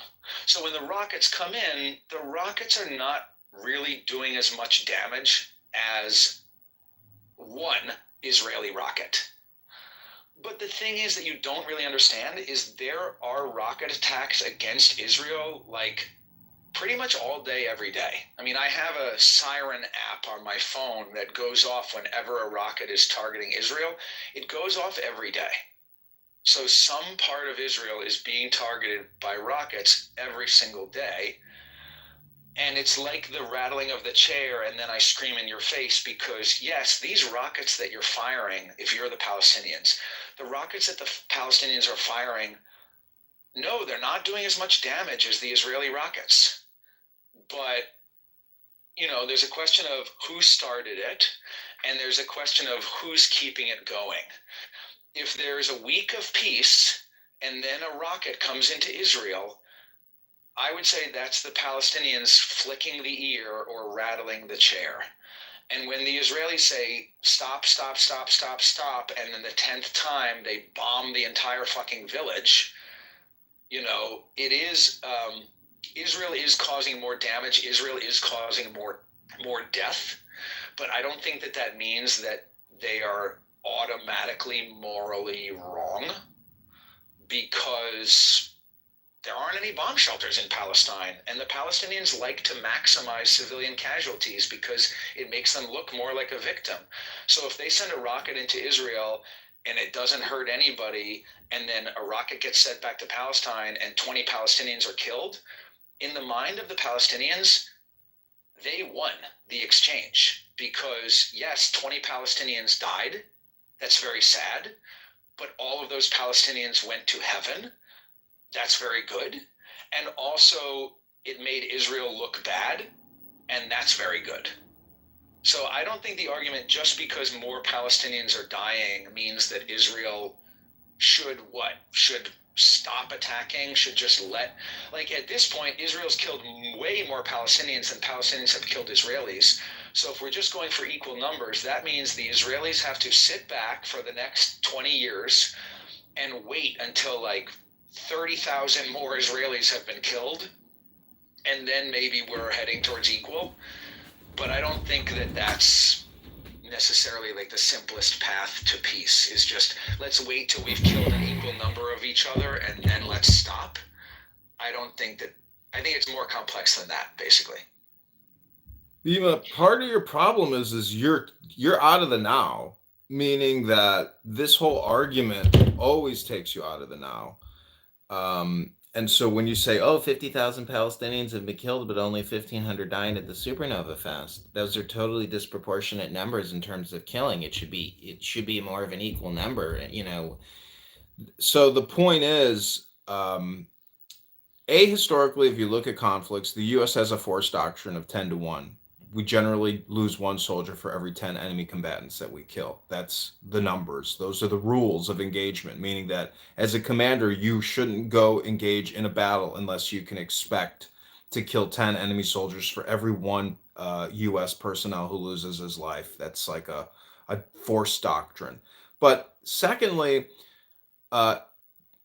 when you start doing this, it becomes political. And so it takes you out of the now, and you actually become an extension of the conditioning you've experienced. You know, I mean, I've hung out. I like Arabs. I like their food. I like their music. And, you know, I'm not even going to criticize Islam because I think being a polygamist, maybe, maybe they're onto something there. Maybe not. But the point is, this is the song that never ends, and it becomes spam, and it becomes politic, and it becomes projection, and then it becomes hypnosis, and it's a waste of time. And so part of this whole experiment called your life is to essentially stop playing in the spam game and the conditioning game of yourself. If you want to be free, you have to know that, you are, the more you speak, the more you think, the further from the truth you're going to get. You end up just becoming a propagandist and a political distributor of communication. So, I don't know. Those are my opinions. Go ahead, Bima. I believe that everybody has the right to self-defense, 110%. I believe that if somebody aggresses upon a peaceful person or their property, they have the right to defend themselves. I also believe that when you seek to defend yourself, if you are killing innocent people that had nothing to do with the harm that was caused upon you, you are now also you are to blame for them, and you are creating another victim. You are not absolved of not creating another victim. You've now returned. Many people say that October 7th was an act of self-defense, and what it literally was Palestinians attacking Israeli civilians because they're mad at the existence of the state of Israel. If they were only attacking Jews, that would be one thing, but that's not what happened. They drove through towns and they entered people's homes at 7 a.m. and killed them in their homes. Random people. Like, imagine if some home right now and shot you. Like, that's what it would be like. And that's not self-defense. Going into somebody's home while they're chatting on Clown House with John Kitover and shooting them is not self-defense. That's an act of aggression. So that's why the Israelis are so mad at the Palestinians, because the Palestinians keep attacking indiscriminately, but they're claiming that it's self-defense. It's absurd. Well, I actually was coming from the place of Israel when I said self-defense. So absolutely, I agree with you when these people came and harmed and killed innocent Israelis. That you can't consider that self-defense. That's absolutely victim creation. You are creating. You are a murderer. You are an animal. You are barbaric. You have reduced you've removed yourself from the moral calculus. You no longer are eligible for rights reciprocation, and whatever happens to you, so be it. But now tell me what happens when Israel goes to defend itself, and instead of getting the people responsible, then go and create and harm other innocent beings. You are doing the same exact thing. And this wasn't done, we're talking 1,200 people were slaughtered. That if you think one person, being an innocent person, being killed is wrong, how can you justify it happening over 40 October 7th happening to Palestine? It didn't have, you're talking about 1,200 people on October 7th, and then you're talking about every a couple times every month, 41 times. 41 times. That's how many 41 October 7th have happened in Palestine. Bima, there's just a word that you're not using, which is war. I mean, you have to really think about the word. What is a war? I mean, the Tao Te Ching says, which is a Chinese book of philosophy, it says that war is a funeral procession and opposing sides are technically observing funeral rites. So, again, just saying 40 October 7th has happened upon the people of Gaza or, Palestinians. It's a funeral procession, and eventually the hostilities will subside, and it will get hashed out, like it will get worked out. But unfortunately, when you're trying to kill a terrorist, and it's in a very densely populated area, you have to still pull the trigger, even though innocent people are going to die. I mean, you can't win unless people die. But it's not even about winning. It's about recognizing the fact that this is all bullshit. All of it is, all violence sucks. There's no disagreement on any of these fundamental, things about living the good life, which is a life of nonviolence. So you just have to understand that you're hyper conditioned to be on one side of the fence when you shouldn't actually. The best place to be is on the fence post, where you're just the observer and you don't have an opinion on the matter. But that still doesn't change what war is, what the word means, what history is, what anger is, what justice is. There's just so many components to this that I think that the worst aspect of this whole thing is really a lot of the people on the outside in the world, outside of this small area of the planet, are spending so much of their few moments of breath on this life even talking about it. So it becomes all spam. And until you realize that, you can't actually even hope to change the equation over there. You may become a propaganda distributor and think that that is impacting some kind of change, but it takes away from your life. So the saying is, if you want to improve the world, you improve yourself. It's the most fundamental way to change the world is to change yourself, which is really only through education or physical fitness. So again, go read a book and go to the gym, fatties. I am complete.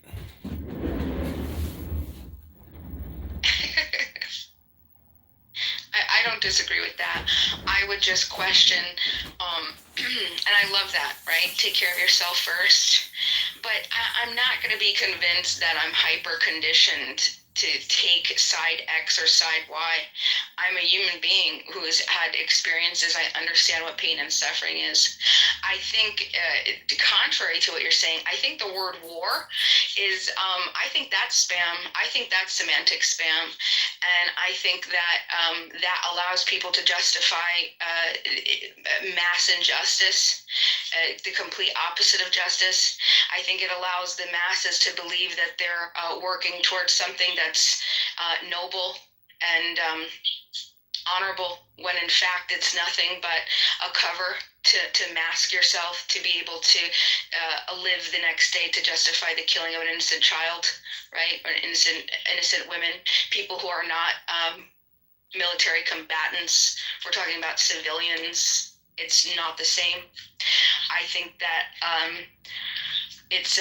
I don't think war is it's not this neutral descriptor. I think it's been weaponized linguistically. It is the spam. War is the spam. People who turn their blind eye to say, oh, it's war. No, it's not. These are people that are turning a blind eye to moral injustice and being able to walk away because it's AKA war. You know? You say but it, Bima, spam. Language is spam. Orwell warned us. Bima, language controls thought, and when words become detached from reality, I know, but Bima, I mean, I don't know your position on abortion. I heard people in a room saying yesterday, you know, this English cocksucker he's talking about. He goes, the problem with you fucking Americans is you don't care about what happens in a fucking world, or you don't care about how people are dying in Gaza.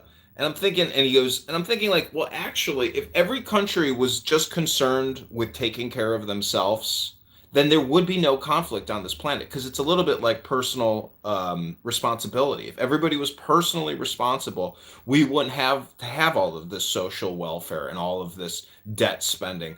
My point is 100,000 children in this country are aborted every single month. That's 1.2 million a year for $12 billion. I mean, if you're a patriotic American, you should be more concerned about what's happening at your neighborhood Planned Parenthood than about, 10 children in Gaza dying from some rocket strike while they're trying to take out, some Palestinian terrorist who killed 3 people at the Supernova concert. See, your priorities are all fucked up because your communication intake is all fucked up. And your communication output is all fucked up because your communication input is all fucked up. Call a spade, at least, if you had personal responsibility or patriotic fervor, you'd be more concerned about how your own country is imploding and how we kill 100,000 babies every single month in this country. I mean, do you think some woman, some doctor who facilitates, one abortion a day and makes $450,000 a year doing it because of taxpayer money, do you think that's not an issue? I mean, I can't stand hearing people say, oh, these people are dying. It's like, yeah, 100,000 people are getting murdered and their heads are... Have you ever seen baby fetal tissue and seen what a torn up baby looks like? It's the most disturbing video you could ever imagine. Now, if it's a conflict zone where governments or a government is waging a war against a terrorist group of people, I mean, those images are horrific. But when you see baby flesh and dissected babies being put into, storage containers, to me, I mean, it's all relative. Like, there's bigger issues to focus on and to communicate about than a lot of these deranged people who just want to talk about Gaza, 18 hours a day. It's crazy. Yeah, I think that's a logical fallacy. Can I be worried about abortions in my country and also simultaneously be worried about the hijacking of the word war to create a numbness, to let people feel that they less likely are questioning its use and to understand what it actually means. How is the term you say, been because you say hijacked? war. Well, sure, because you say it's psychological programming. It's all spam. It's all communication. You say war. It completely bypasses critical thinking, right? It's gonna trigger instinctive fear, loyalty, tribalism, nationalism, et cetera, et cetera, et cetera. And when someone says, "Well, look, they're at war," you immediately get into those us versus them thinking, justification of force, right? Just suspend all the ethical norms that we've ever established through how many, right? It's and now it's taking murder. It's going to reframe it as duty. It's going to use destruction as defense, and then that's exactly. No, what you're framing what the word Neurolinguistic war This is a form of, as comedy says, Bima. neuro-linguistic. Hold on, let me just finish. It is a form of neuro-linguistic programming. You're using loaded language to create an automatic emotional response instead of reasoned thought. If a person kills an innocent child, it's murder. If a drone strike does it during a war on terror, it's called unfortunate but necessary. The word war reprograms the moral response from outrage to reluctant acceptance. This is the communication. This is the spam. This is the neuro-linguistic programming the comedian talks about every day. Come and find his rooms, join his rooms, and you can learn all about it, as I have. See, the point is, meditation now is the solution, which is silence now. And I hate to break the bad news to you, but your typical terrorist in a tunnel who is willing to die for their cause, they may be praying to Allah, but they're not praying for peace within the Hamas military, structure, and they're not praying for peace in Israel. A lot of people are just totally clueless, and unfortunately, people get caught up in this giant political military-industrial complex and communication spam industrial complex. So I don't have any real solutions other than meditation now. That's my opinion, but the word war is raw backwards. I mean, it's very raw. You can't. If you look at history, it's so raw, it's so brutal, and I have no real solutions other than pray for peace and pray for personal salvation, so that hopefully the world can have salvation. But Bima, I mean, happy Memorial Day.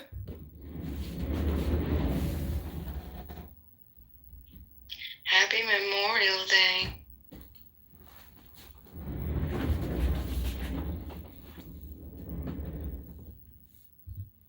I mean, violence sucks, but I mean, in Chicago, 30 people just got blown away this weekend by gunfire. Where's the National Guard to stamp out all the gunfire and all the what I would call domestic terrorism? It would be too racist to go into black neighborhoods with the military to put down the gangbangers who are murdering each other and murdering innocent people. I mean, how far do you take it? That's the problem, is if you decide to go all in, there's negative repercussions. If you decide not to go in at all, there's negative repercussions. You're damned if you speak. You're damned if you stay silent. You're damned if you have an opinion. So, Bima, again, I just go back to that. Again, personal improvement is the only real viable methodology to improve the world and to save your own life. Otherwise, you just become a victim of spam.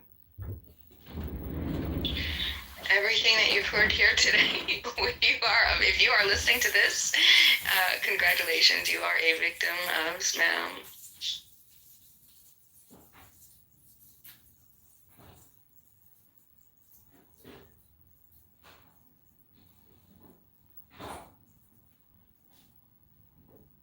I'm not really sure if too many people would be up in arms about stopping criminals.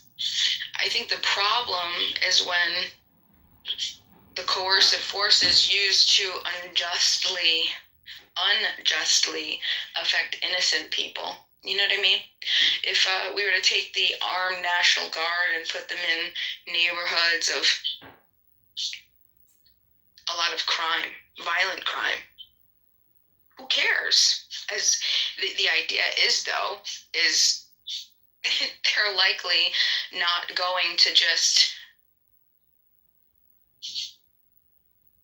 affect, attack, or stop the criminals. They're going to be getting in the way and interfering with peaceful lives, with peaceful people that are just going about their lives, just trying to get to work, go home, feed their family, right? To what extent could you justify that? Defend yourself. Defend yourself. Yeah, well, there's a lot of brutalized victims. There's a lot of brutalized victims in those neighborhoods that would love to see a presence on the street, because then they wouldn't get bullied by the gangbangers anymore. I mean, it's like hallway justice, you know? That's why they have hall monitors. You need observers to report the facts, to record. I mean, these security cameras, you know, that supposedly record things in these high danger zone areas, they need to dox these people. They need to do facial software recognition and post them on police department websites saying, is this your son? This is who it is. This is a gangbanger who's out on the streets all day long. I mean, dox these people. You know, the court of social justice is really the only court of justice we have nowadays. You know it, I know it. All these courts, all these lawyers and judges, they're all liars and corrupt. They fuck over people left and right. I mean, the divorce courts, the child support courts, these are huge wastes of time, energy, resources. But, you know, without it, I mean, then it's just lawless and there's no supervision and there's no documentation. So, again, I would just say that spending time on this app is a form of toxic spam absorption, and it will have negative repercussions on your life. I mean, the book in my PTR, if you've never read that book, it's called The Tao Te Ching. You should read it because it's one of the smartest books ever written. And it talks about all the things we're talking about, but 2,000 years ago, meaning that you're being a victim of spam. This app is a spam distribution platform, just like how Facebook is. Facebook is nothing but one giant spam platform. And then they mix in advertisements, which are more spam. So if you want to become free and enlighten yourself, you have to pick up a book. There's no other way to do it, because most people can't just give you a compression of the wisdom. It only really changes your life if you process the words through your brain, and then you start to build a comprehension of what you're reading. These are my opinions, but in my opinion, Bima, I've heard you speak on this app for quite a while, and I think you are a victim of spam, and then you regurgitate the spam. That's what you're doing.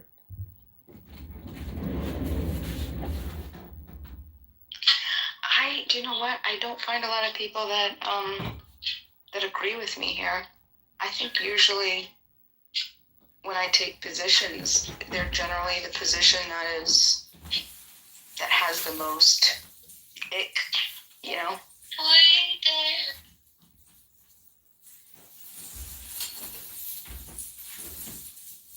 I'd like to think that's because I'm not going along with the masses. I like to think that's because I've thought a little bit through what my actual positions are. And that's one thing that you'll find, which I don't think that you'll find with a lot of people, is consistency. You can find with everything that I've ever talked about. Well, who do you side with, the strong or the weak? I side with the innocent. I side with the individual who's willing to operate in a realm of voluntary consent and not aggress upon another peaceful person or their property. That's who I side with. Right. Who is going to reciprocate rights with me?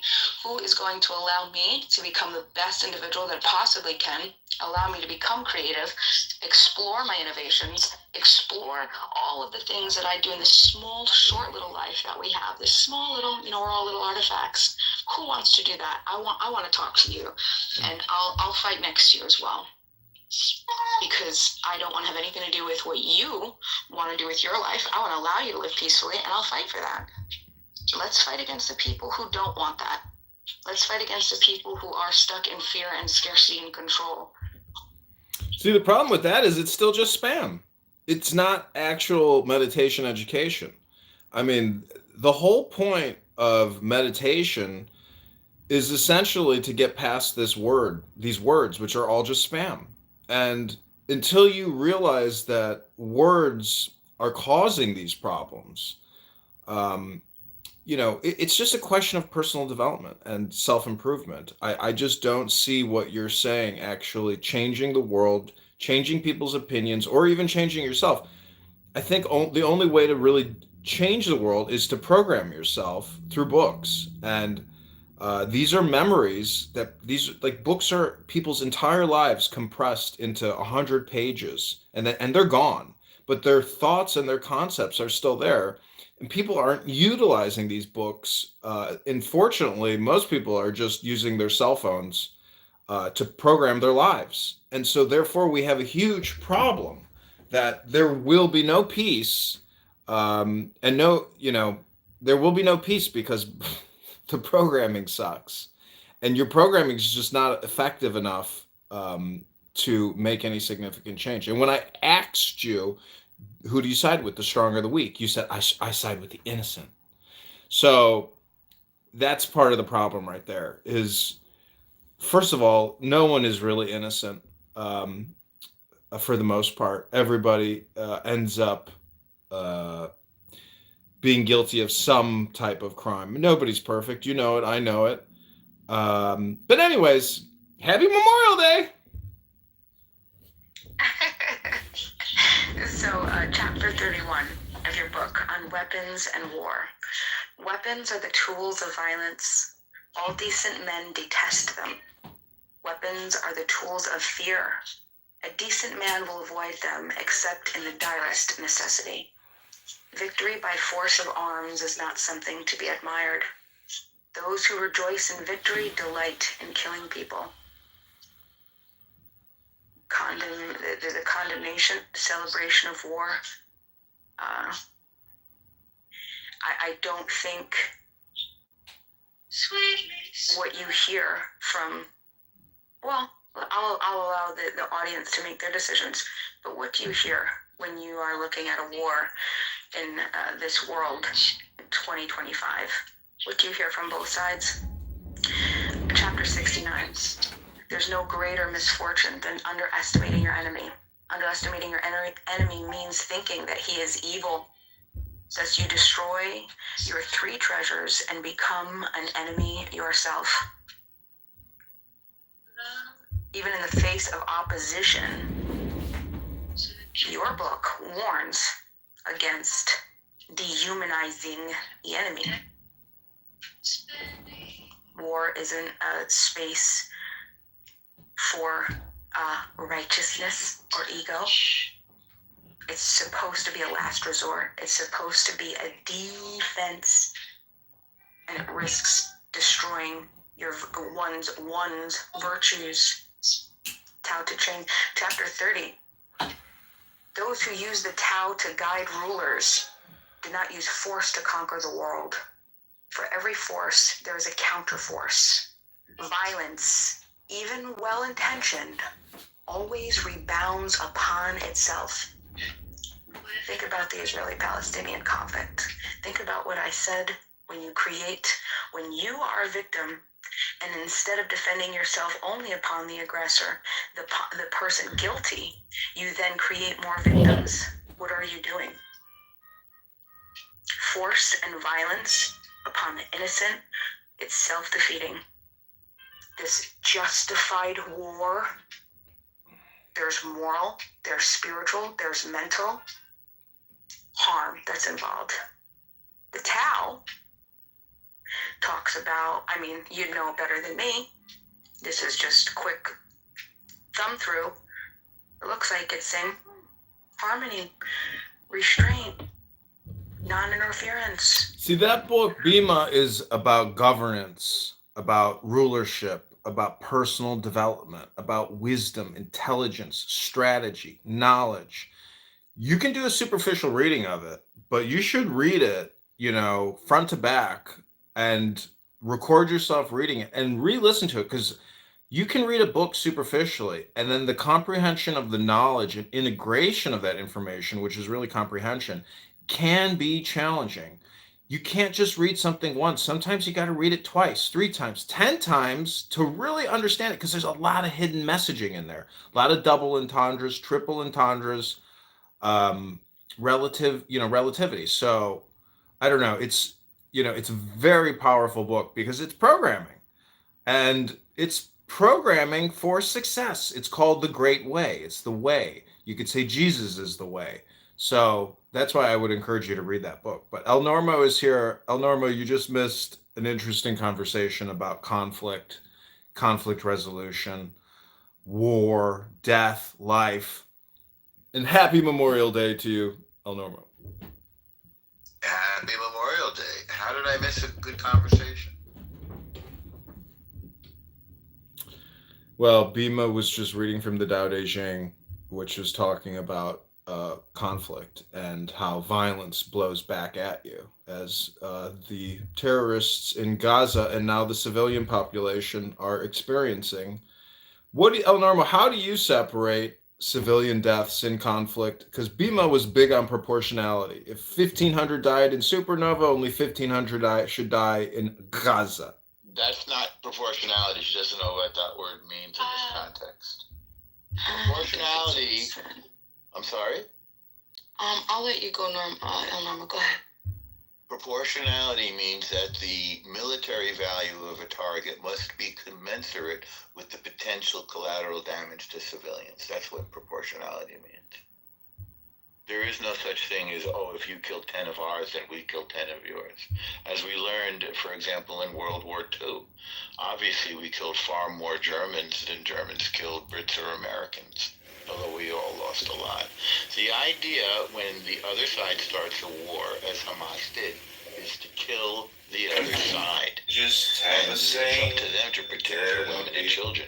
But instead, they hide behind their women and children. They plant their military assets among women and children in order to maximize the number of shaheeds or martyrs. This is a death cult that we're fighting. You dig? I mean, your average mother, your average child. I mean, the problem is when you say death cult, that means that all their communication is essentially shahadist. I mean, I've seen their communication that they put out, and it's insane. And I just don't see any solution other than a total solution, which is the complete and total removal of all people from those areas and put it all under Israeli security control, and then essentially do a development plan. And it's That's what Trump unfortunate. says he wants to do. I mean, Israel is not going to say that, but Israel will say the following. If you can live peacefully, you can stay. And if you pick up a gun, we're going to come and take it from you. We're not going to do it gently. We don't need to do it gently. If you declare war, we're going to beat your ass. That's a fact. And Aziz in the audience knows that, and the people of Gaza know that, and the people of Hamas know it. The Hamas we've wiped out their leadership, and we've sort of cut off their supply of money. They're in rough shape right now. Israel is very serious this time. In years past, I think we've conducted ourselves a little bit less definitively, but this time it's going to be different. I mean, do you think it's like an all or nothing solution, that I'm proposing, but from like a citizen perspective, to just know that terrorist fervor to your immediate south as an ever-present reality. I mean, maybe it's an ever-present reality everywhere. I don't know if you know Alan Watts, but he has this book called The Wisdom of Insecurity. But as a citizen, you should demand absolute security. What are you going to work for every day? To just pay somebody's pension and salary? You want security, and you want total security. Which means transparency. In Chicago, where 30 people get killed every weekend, I'm thinking like they got all these security cameras everywhere. It's like, and they have social recognition software. Identify these people, dox them, put them on a Chicago police website with their photo, with their address, with who their employer is. Total surveillance. What makes you think we're not doing that right now? Well, it's not public. It's not on some kind of public registrar or ledger where you can identify and even receive an alert. Hey, known suspect in your area. I want surveillance, and I want to be notified of potential threats in my area.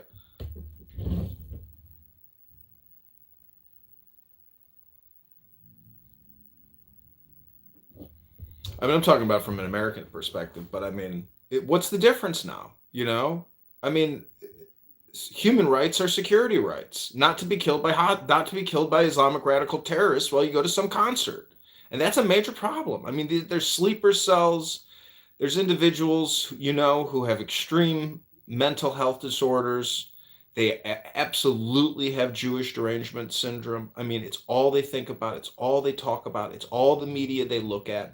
I mean, I think Facebook and Zuckerberg has done a pretty good job in terms of scaling back the insane radical leftist terrorist propaganda, and is now letting conservative speech on the platform. Um, but it's still there. This Free Palestine scam communication bullshit should be outlawed and censored, in my opinion. I mean, I'm actually for censorship.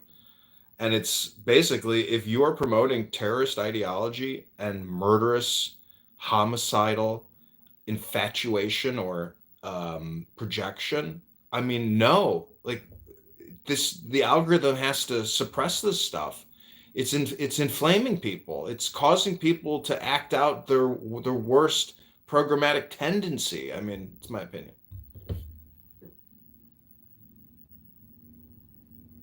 Do you think truly in your heart of hearts that people are intentionally supporting terrorism versus believing that it is a response to injustice? What's the GDP for Pakistan?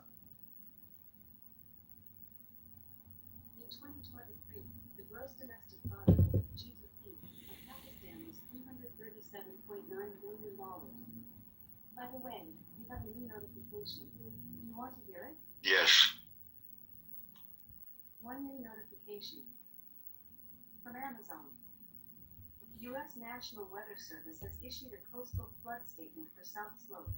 It'll be in effect from May 26th, 7 p.m. EDT. So, what were you asking, Bima? Do you think that the people who are supposedly supporting Palestine or the Free Palestine movement, right? Do you think those individuals are intentionally looking to harm, destroy, and hurt versus they believe that harm, destruction has come to a people and that is the retaliation that is necessary to free and create peace for them? I think both sides are like a mirror, but one side of the mirror is more polished than the other side, really, at the end of the day, if that makes any sense. Because I would just ask you to compress your message more. Can you make it one very short, succinct sentence? Because you have too much in there, to address, I suppose, or to think about. Can you compress it? But again, my answer would probably be, it's just two mirrors. One is polished, one is unpolished. And same thing with the India-Pakistan conflict. Israel is the big brother. Gaza is the little brother. It's a question of great state versus small state. The Tao Te Ching addresses these topics about humility and how a great state gets on its knee or how an inferior state gets on its knee and how it wins respect. It's really advanced psychology on how to do conflict resolution and create harmony. And that's what they don't have in Gaza. In Israel, they have a book called Tanya. They have a collection of books called Torah. And these books deal with conflict resolution. Even the genocide stories of the Old Testament, I believe those are essentially stories to educate us on the now, which is peace and silence. Not silence in terms of subversion or lies through like failing to provide information. There's a term for that, disclosure, essentially, lack of disclosure. But all the information is out there, Bima.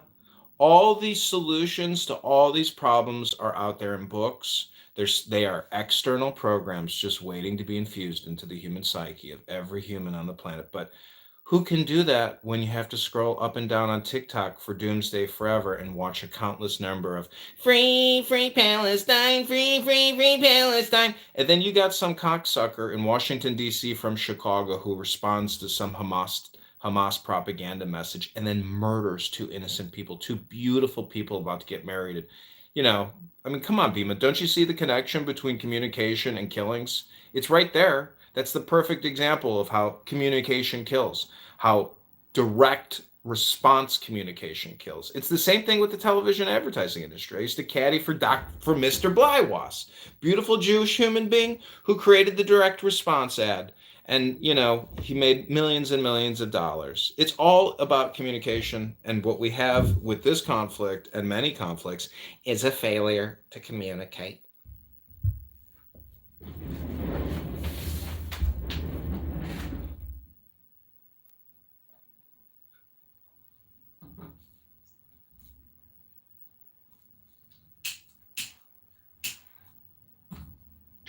I like to try to understand people, right? What is it? 7 Habits of Highly Effective. Geez, I don't remember now. 7 Habits of Highly Effective People, maybe, I think it is. Stephen Covey. But anyway, I don't remember if that's the name of the title. It sounds like it. It sounds good enough. But one of the rules is seek first to understand and then be understood. I'll just leave that there. Well, the saying is, you know, you can create life or death with your tongue. That's what spam is. I mean, you can come on here and you can just spam people with death messaging, or you can spam people with life messaging, which is wisdom and intelligence. Look what Aziz is saying. I mean, look at his perspective. He is programming us, and he's highly programmed. A lot of this is just relativity. It's just. But anyways, El Normo, any positive message you want to share with us this beautiful Memorial Day? Sure. Let's remember the brave members of the IDF who fought the war for Western civilization.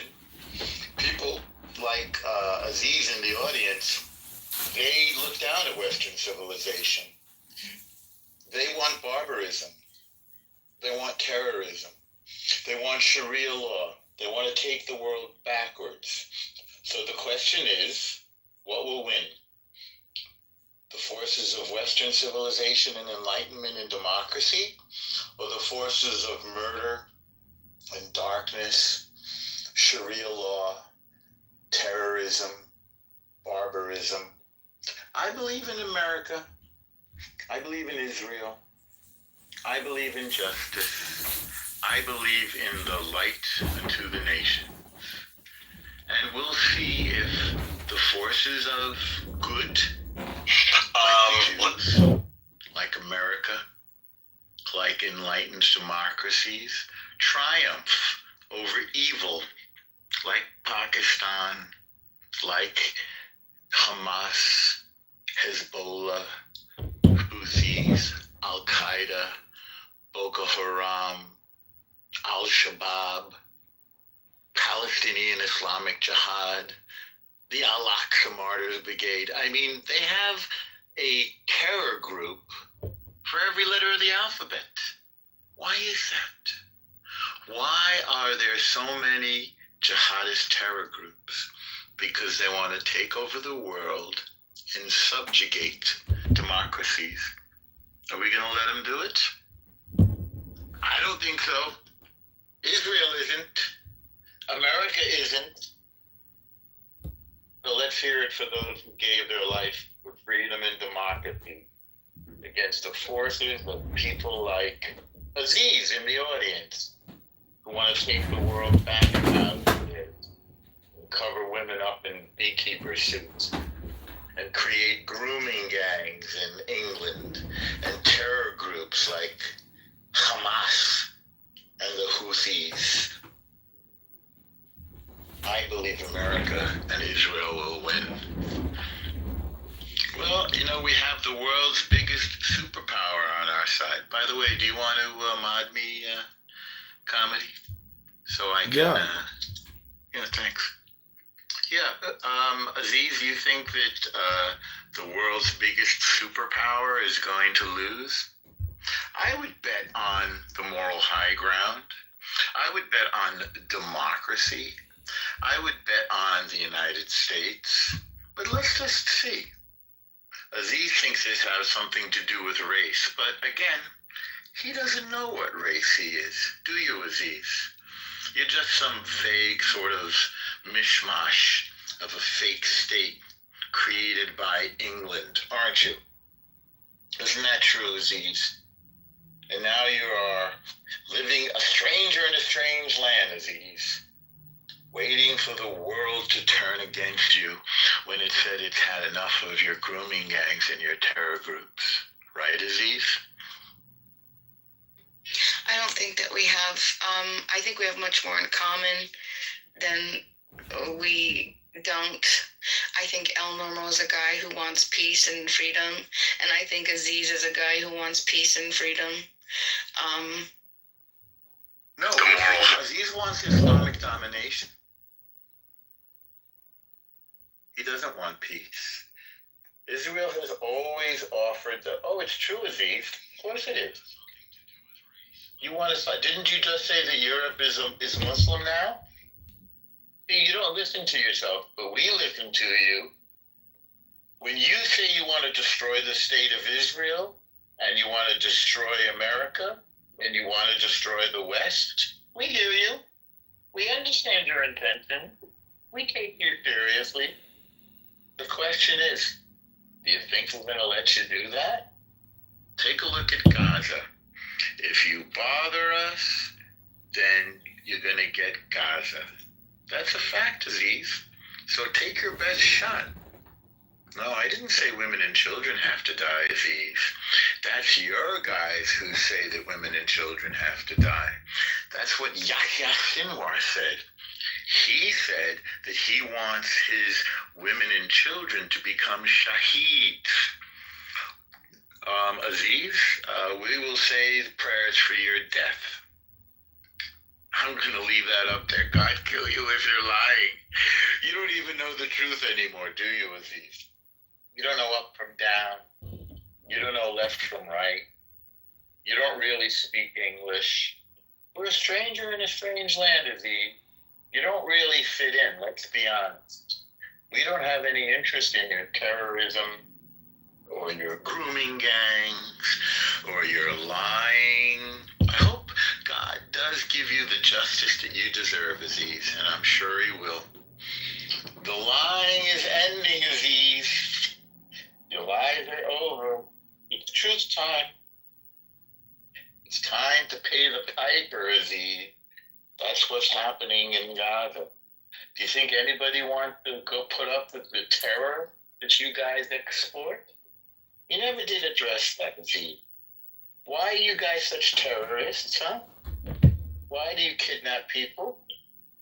Do you think that's okay? I don't think it's okay. And Bima, thank you for the positive things you said. And I think before October 7th, a lot of decent people believed that what you believe, that other people have the same interests. But you know what? They don't. And they say that they don't. They say that they want October 7th over and over and over. It does give you the justice to you. We're going to stop them. I'm not sure how much of that is ingrained in the religious text made them to believe such, right?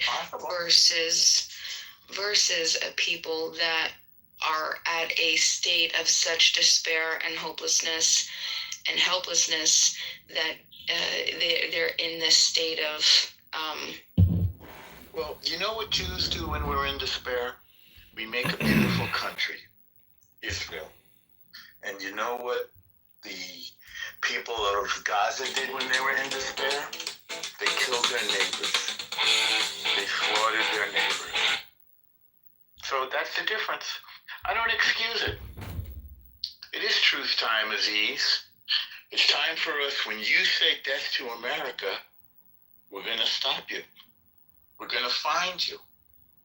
We're going to prevent you from killing what we hold dear. That's a fact. That's what America did in World War II against the Nazis, Aziz. The Nazis were Amalek, and Hamas is Amalek. And we're going to prevent them from hurting anybody. I think yeah, I sense a lot of passion in your voice and in your, I think, your intent, and I definitely am there with you. I want to live free and I want to live peacefully. I'm just not convinced that the other side doesn't want that either. Well, they don't say that they want it. I'm not sure if they're in a position to say it. Bima, your average taxi driver's Bima, their average taxi driver is going to say that. The radical Hamas militants are not going to say that. I mean, you got to understand that this is that the now destroyed individuals who led this ridiculous October 7th operation have been put in the ground. I mean, you have to look at it from the perspective of pirates. I don't know how to describe it any other way. These are savage, ruthless pirates that did this type of thing. I mean, these are the worst type of mafioso killers you can possibly imagine. To do what they did on October 7th is so fucking sick. I mean, they were trying to spark a regional war more than just one isolated terrorist attack. It was so vast in scale that, I mean, listen, I don't know. Conflict. No, this is accurate comedy. They wanted to ignite the ring of fire. They wanted Hezbollah to attack from the north. They wanted the Houthis to attack from the southeast. They wanted Iran to attack. And it failed. Israel extinguished the ring of fire. Israel grew from this because it seized land defensively. When we're attacked, it gives us the right to take your land, and we're not giving it back. Maybe they'll learn their lesson this way. They clearly don't care about their own lives, but they do seem to care about their land. Hashem is pleased, Aziz.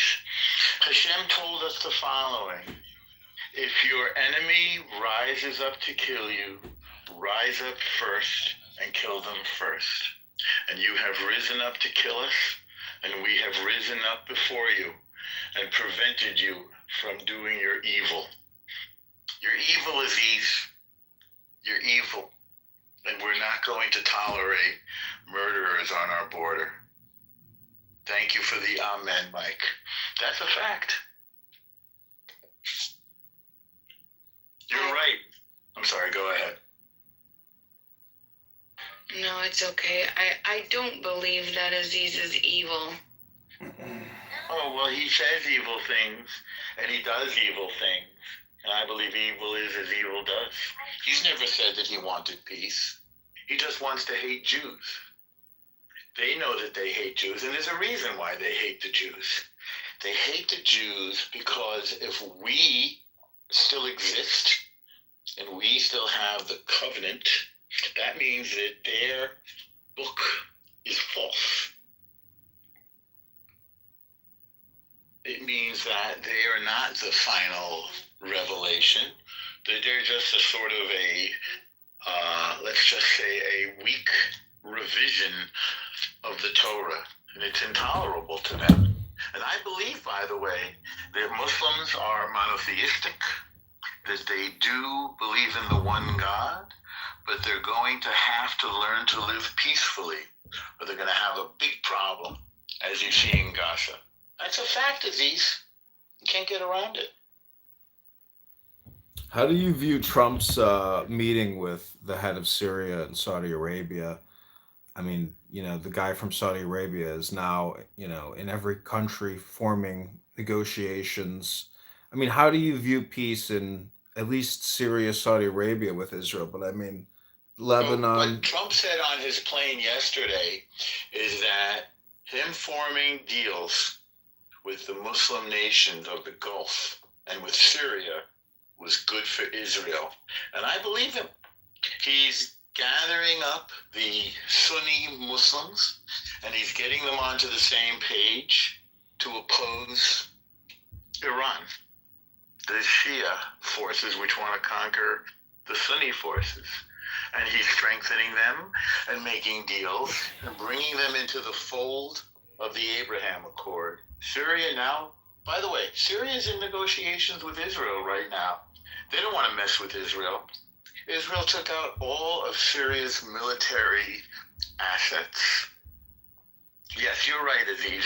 You are a religious fanatic, but we're not going to let that deter us. We will not let your violent terroristic fanaticism, we're not going to let that impinge on the West, on our democracies, on our multi-ethnic, diverse ethic of equality. We don't want to live under Sharia law, Aziz. Look at the We're not going projection. to. He says Norm is a religious zealot. He's just projecting it. Have you said I'm anything not a religious religiously zealot? Nothing. I'm a Jew, but I'm not a zealot. We'll see. All communication is it might projection. be- I think I would have to push back. I think that the why he would be saying that is It's projection. using That the is not what you monolith. said. I think El Nomo, I think while your intentions are good, I think your language is intentionally inflammatory, and I want to inflame the fire of democracy and righteousness. That's what I want to inflame. I think when you take any group and you group an entire people as a monolith, I think that that's one of the least spiritual and factual things anybody could do. I think that it's Nobody is a monolith. Nobody is a monolith. But that's what I'm saying. Like, it sounds like your language. That's what it sounds like to me. You know. Tell me what you heard me say, and I'll tell you if it's right, or I'll correct you if you didn't hear it right. It was pretty much everything you've said for the past 20 minutes. Well, give me an example of something that you heard, and I'll tell you if you heard it right.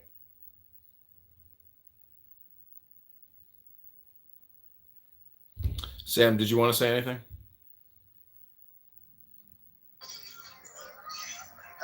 Hi, Shalom. Yes, I want to say hi, all everybody. Just heard something I want to tell you. I'm ex-Muslim. I know Islam books very, very good. 15 years YouTuber, Arab language, speak YouTube. I confirm what Trump, I have the video. I download the video of Trump before he tell Islam, 11 September, Islam hate us. And from the books, he's right. Why people know tell the truth? Islam, Quran, Sahih al-Bukhari, is what Prophet Muhammad tell. He hate Jews, Christian, and kill them. I know the verses. It's clear, it's white. No people tell no. I know very good. I'm ex-Muslim. Don't lie to people. Be proud of your religion. Even the Shuyukh, English and Arab, they tell our religion is killing Jews, killing Christian, it means American, and we take the America and we take it and all the world. Jihad, many verses, I know it. That's what I tell you. Me, I'm for Islam out of state, Islam out of Europe. Is okay. He's right. Freedom of speech. You're speaking about Trump and Saudi Arabia and all, just to have two sentences. Trump, he know Arabic Saudi, they hate America. Emirates hate also Israel, but they're afraid of Iran, Shia. They're afraid, that's why, taqiyya. It's called taqiyya in Quran. Oh, love you, Netanyahu and Trump. Taqiyya, it means in Quran, it means you are in American Muslim, for example. You hate them, you want to kill them because Allah, he tell. But I do taqiyya, I tell, I love you, American. When I meet you in state, when I'm strong, I will kill you. Taqiyya, it means submission. No, you tell something, but in your heart is other thing. I love you, American, but in his heart and brain to kill you, but he cannot. He's not strong. You understand? Taqiyya? Saying that they're big liars. They're big liars. Yeah, liar. Yeah. You can lie in Islam. In in three cases in war. And also taqiyya, it's same. It's in Quran. It's Islam. Islam is like this. Is in Quran. Allah, they tell them. You understand? This is the first point. The second point, Arabia Saudite and Gulf. I know geopolitically. Now they have no choice to be together with America and Israel. Why? To destroy Iran. But they think when they destroy Iran after the Gulf, they have milliard, they can destroy also, from inside with Islam, America, submission and Europe. But that's why, but they don't like Christian. I know the Quran, I know to kill you, but he cannot, he's not, as you tell comedy, I believe, yes, he wants to be destroy not Iran people, I mean the nuclear and infrastructure. He go with Gulf Sunnite just to attack Iran. Yes, and after he will change. You understand my idea? Both they do taqiyya, I mean. Yeah, thank you. Mike free, thank you. Thank you, Sam. Do you understand, Aziz? You can give a thumbs up if you understand. Yeah, Sam is being honest here. So once you stop being Muslim, Sam, then you stop lying? Sam? Yes. No way I stopped Muslim 15 years ago. I stopped to love Hamas. I stopped to love Palestine. I stopped to hate America, France, because they colonized us. I'm original from Tunisia. Then I changed. I was savage. Now I'm human. When you are in Islam, you are savage. Muhammad with Quran, Allah, he make you savage. But when you go out from Islam, you are human. You love Jews. You love. I was in Israel, America, of course. I love France. You understand? All Muslims they hate Jews. All Muslims they want to destroy Jews. All Jews. I know, but they don't taqiyya. They learn us when we are children in Tunisia, in Egypt, in all. You should know. Wake up, Christian and Jews, don't let them in your country, destroying your country, because they are, ambition. They want to colonize and change the bigger plasma in France is done. Islamization is done approximately in Sweden, in Germany, in England is Afghanistan, is Kandahar for me. It's a long story. And state, until now you are controlling Muslim. When you will be more than 2% Muslim is problem. Believe me, there must be 0.5%. When they are 30%, they bam to take the country. Look, Ethiopia, they are Muslim 17%. They are the other Orthodox. They take Jews. All Muslims, they want to destroy Jews. All Jews. I know, but they don't taqiyya. They learn us when we are. Minister is Ahmed, is Muslim, and they put Ethiopia, the majority Ahmed, and they are quiet. They will do the same state when they are much, also in Sweden, also in Germany. I'm ex-Muslim and know what they do with Islamic brotherhood, in America. They are planning for this. Is Islam equal for me? Islam equal ISIS, equal Muslim brother, equal Daesh, equal Shabab, equal Boko Haram. I know very good what they are planning. In Quran, they must take all the world Islam, and after even the Vatican, and after they broke the cross. Beware about this. Beware, I tell you, in books in Arab. I don't know, they translate false in English. Terrorism 860. It's ترهبون عدو الله. Terrorism, enemy of Allah, between American and all, but they do it, fight the enemy of God. Their translation is false. Many like this. Okay, thank you. Mike 3.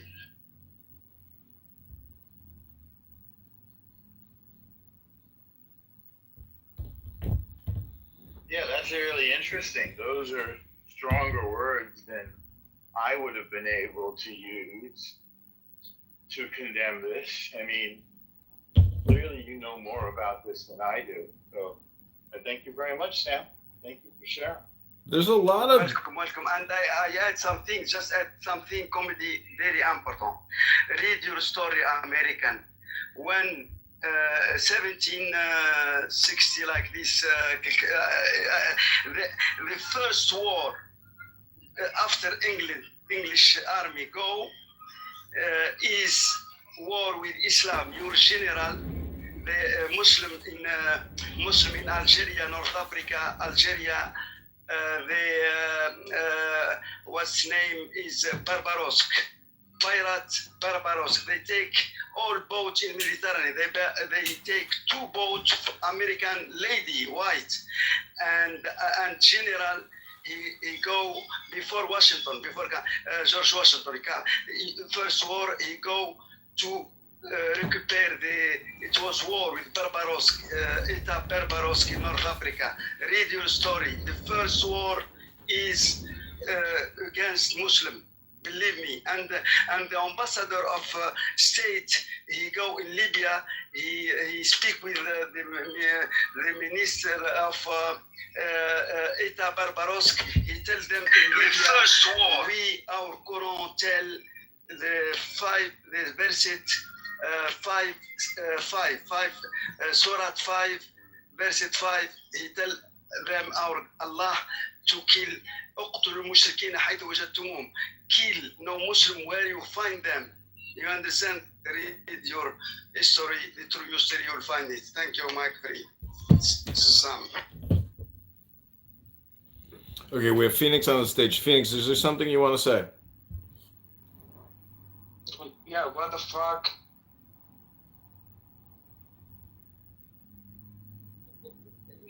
Is that it? What the fuck? Hey, shut your ass off, El Normal. Why would I do that? Because your ass is nasty. What do you have to do with that?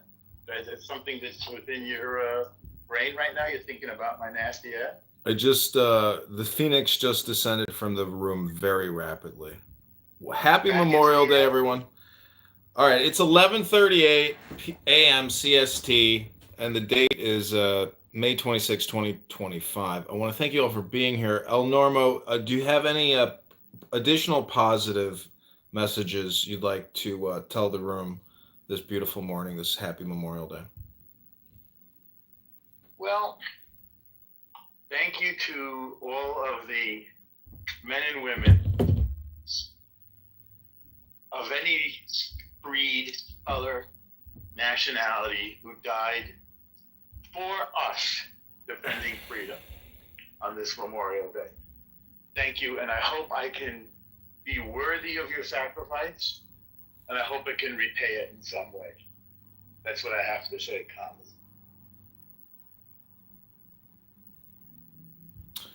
You know, the now, in my opinion, is a compression of the past and the future. And so the most important choice now is always your communication. And that's what you say and what you listen to.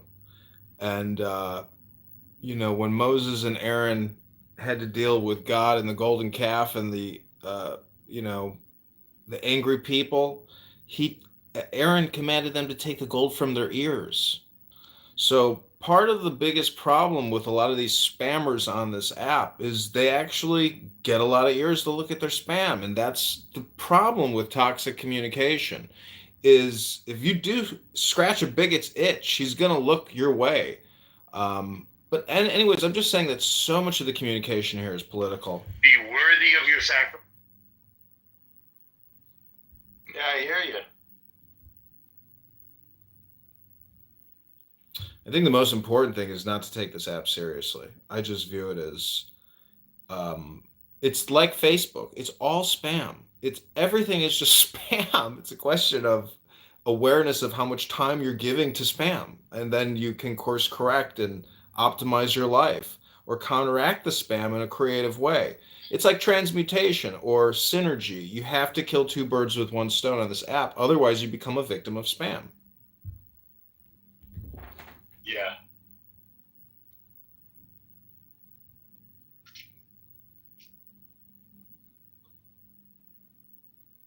Well, I don't take the app seriously, but I take myself seriously. And I try to be careful with my words. And I use this app to clarify what I think. Not unlike Hamlet in the eponymous play by Shakespeare. By articulation, I seek clarification and redemption. I don't know if you're using X at all, but what's amazing is you can ask Grok a question right in your post. You can say, hey, at Grok, summarize this concept, summarize this link, etc. You can use AI to essentially compress communication now and also synergistically create content while you're actually using the AI chatbot to create the content. It's just kind of an innovative way to create content. But, you know, communicating with people here is also a unique experience because everybody is essentially, you know, 65 million years of evolution communicating their personality in a way, or lack thereof. And really, personality is basically large language modeling. So a lot of, again, from a native English speaker, I recognize that a lot of international speakers are here essentially running their algorithm versus our algorithm, which is our language, you know, large language models. So it's an interesting experience to speak with non-native English speakers, but I also say that, you know, I know that the opportunity cost from consuming their spam on this app is that I'm looking at 1,000 books in front of me, and I know how much more useful a book in front of me is than actually communicating with somebody here on this app, because I'm not creating larger language models and concepts and historical frames within my own self. So that's why I say if you can use this app synergistically, there's less of an opportunity cost to using it. However, you know, anyways, those are my thoughts. So anybody else want to say anything? Any closing thoughts? Yeah, I have a quick clothing thoughts. My clothing thoughts. Yes, let's remember all of the people that have served well and honorable, grateful for the freedom that they did fight for. I think that there's also a lot of space that we can also give to the innocent civilians that have been slaughtered during war unjustly. On his return, Americans showed their gratitude. I think we should also mourn them. Words, it didn't hurt America to have a general so bold that he was dangerous. The Tao, chapter 30. Force is followed by loss of strength. This is not the way of Tao. That which goes against the Tao will soon perish. I don't think that we should dominate, divide, obviously simple, very basic things, but specifically when it comes to our language, the us versus them mentality, I think is very dangerous. I think we should remember that each of us are individuals first, which is the largest minority on the planet. And I think that everyone, no matter who you are, you have the right to self-defense. And that is Soldiers, the best. ladies and gentlemen, coming over here, You are no longer there was a very great on the lesson. defense. You The are no first longer 4 hours, the victim. You now also we passed over a destroyed land, and that leads to utterly destroyed. the feedback You of who have violence not and seen it do not know what hell looks like from the top. ourselves. That's what Germany looks like. That Austria looks like. That's what any place that the 8th Air Force and the 3rd Army worked on looks like.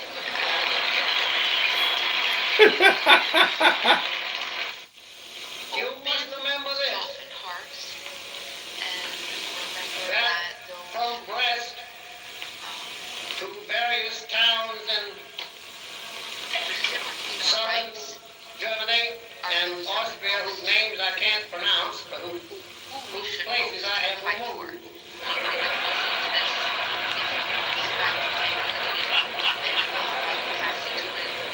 Betrayal of the Third Army and the 19th Tactical Air Command and the 8th Air Force is marked by more than 40,000 white crosses, 40,000 dead Americans. He realized how deeply he felt about his men. Initiate violent aggression and not reciprocate peaceful rights, right? Germany, with no more battles to win, Patton watched Americans compete on the plane. Again, he saw the fighting spirit, the will to win, a quality he loved and admired, which epitomized himself. Struggle was the test of a man. War, the supreme struggle, provided the highest test.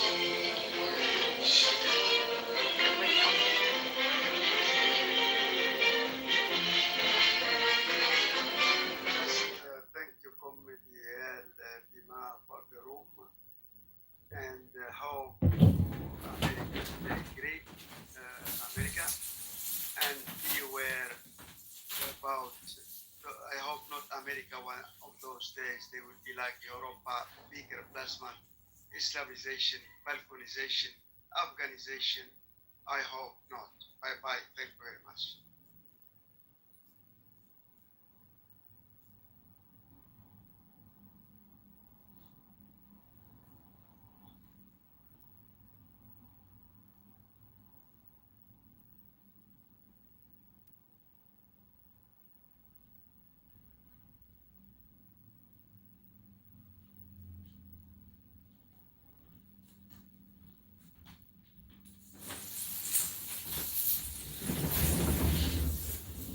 Okay, so this has been the USA Memorial Day room. I threw Israel up in the title there with a sun. Anybody else in the room want to say anything? It's now 11:48 a.m. CST. And then I'm going to read something from a book and remind everybody to read a book today or tomorrow or the next day out loud. Just read it on Clown House. No need to just keep talking and talking and talking. It's not getting anybody anywhere. 5 years of spinning around. It's a dance, everybody. It's the song that never ends. Until you personally pick up a book and read it. Use the app. Flip it on its head upside down and just start using the app to read books to people. Oh, El Normo, it'll be the biggest, most exciting thing that's ever happened to you. Because then you can reprogram people here, you know. First get them into a deep meditative relaxation state, then hypnotize them with a book. Or just read them the book from the very beginning. It's just a thought. Oh, El Normo, you'll like this one. This is a treasury of Jewish maxims and aphorisms. Curiosity, the first step to betrayal. Every man thinks himself a great actor who deserves a wider audience. One woman is enough. Friendship after love is like smoke after fire. The more superb a writer, the less literary is his writing. Like society, like literature. Only that which comes with great effort is easy to read. Friendship with a woman always ends in love. One goes to the theater mainly for the intermissions. Your church is where you feel God's inspiration, not where you see the cross, walls, and stones. On your face I sadly note the last stage of all misfortunes, boredom. Tango, a sad thought to which one can dance.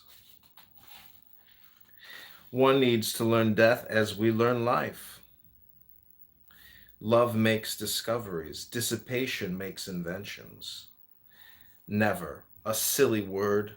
One can never comprehend it. You will learn more wisdom from one wife than from 1,000 mistresses. A thief could easily come to terms with a policeman if it was not for the victim. Faith moves mountains on the backs of the faithful.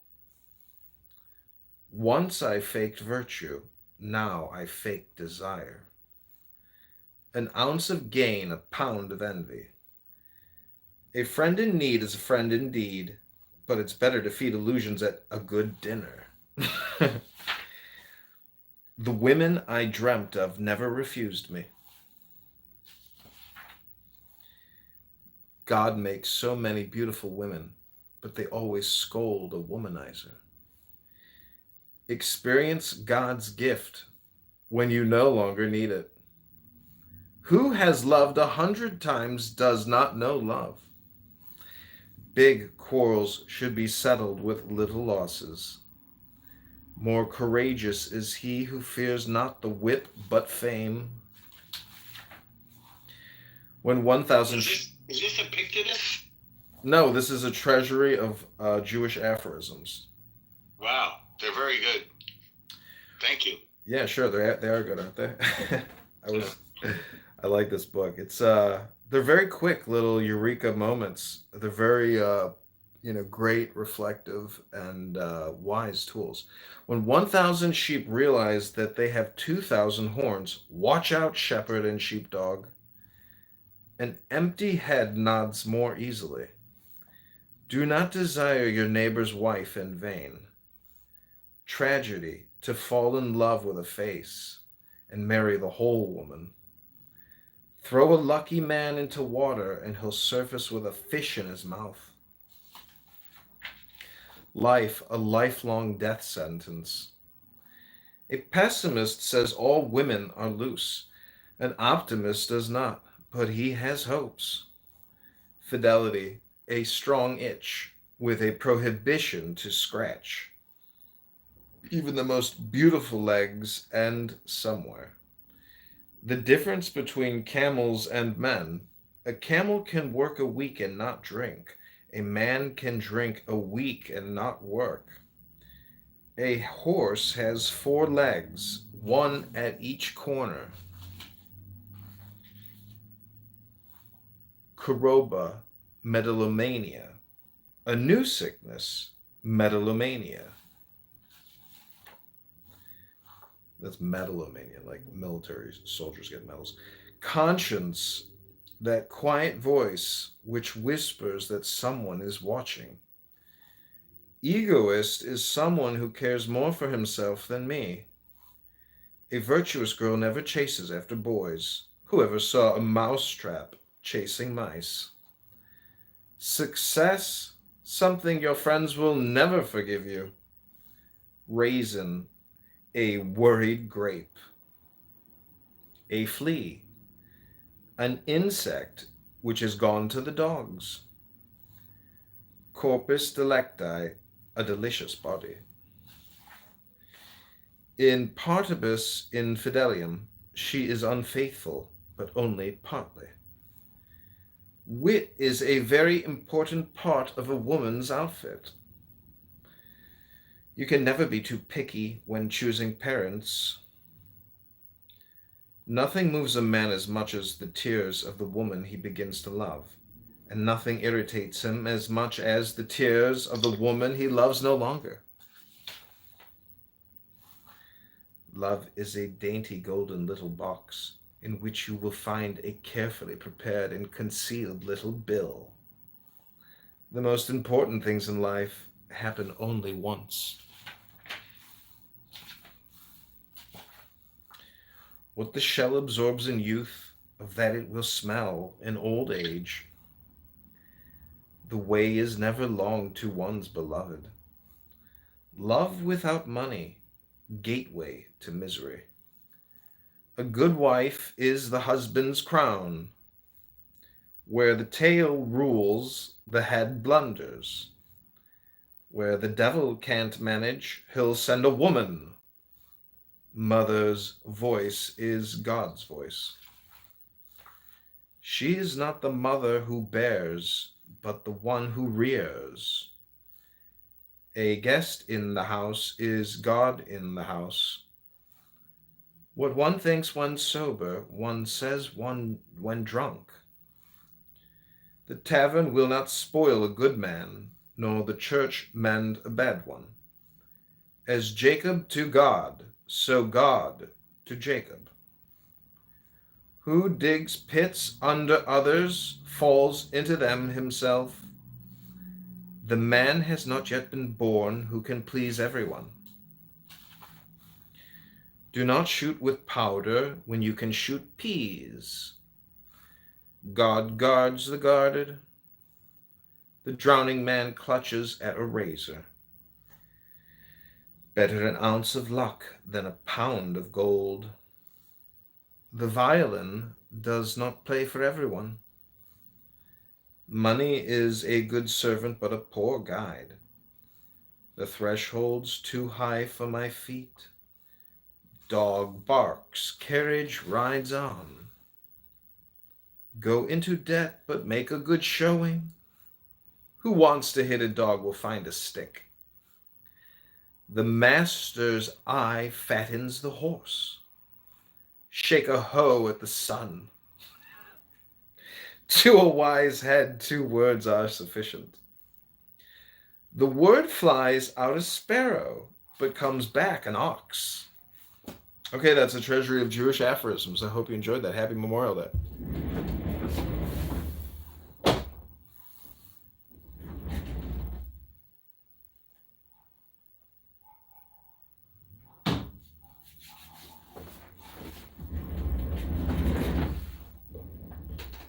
Okay, this will be the last brief thing I read, and then I'm going to end the room.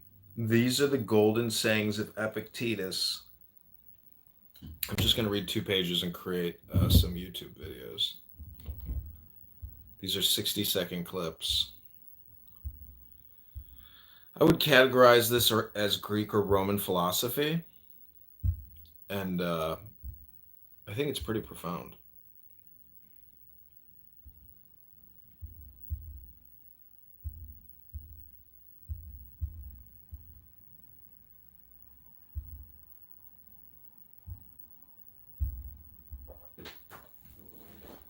Here we go. I think I know now what I never knew before, the meaning of the common saying, a fool you can neither bend nor break. Pray heaven I may never have a wise fool for my friend. There is nothing more intractable. My resolve is fixed. Why? So madmen say too, but the more firmly they believe in their delusions, the more they stand in need of treatment. Oh, when shall I see Athens and its Acropolis again? Miserable man, art thou not contented with the daily sights that meet thine eyes? Canst thou behold aught greater or nobler than the sun, moon, and stars? Than the outspread earth and sea? If indeed thou apprehendest him who administers the universe, if thou bearest him about within thee, canst thou still hanker after mere fragments of stone and fine rock? When thou art about to bid farewell to the sun and moon itself, wilt thou sit down and cry like a child? Why didst thou hear, and what didst thou learn? The meaning of the... Okay, that'll be it. This is the kingdom of God is within you. That's Luke 17:21. Okay, everybody, hope you've enjoyed this room. This has been my USA Memorial Day Israel special. Dr. Sean Malika, health, wealth, love, peace of mind, happiness, and strength. Talk to y'all soon. Bye.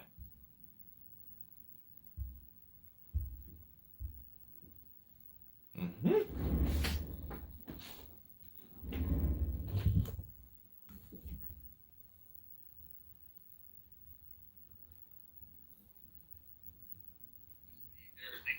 What are you arguing? Of course they do. What are you talking about? No, you need huge data centers. You need huge data centers. No.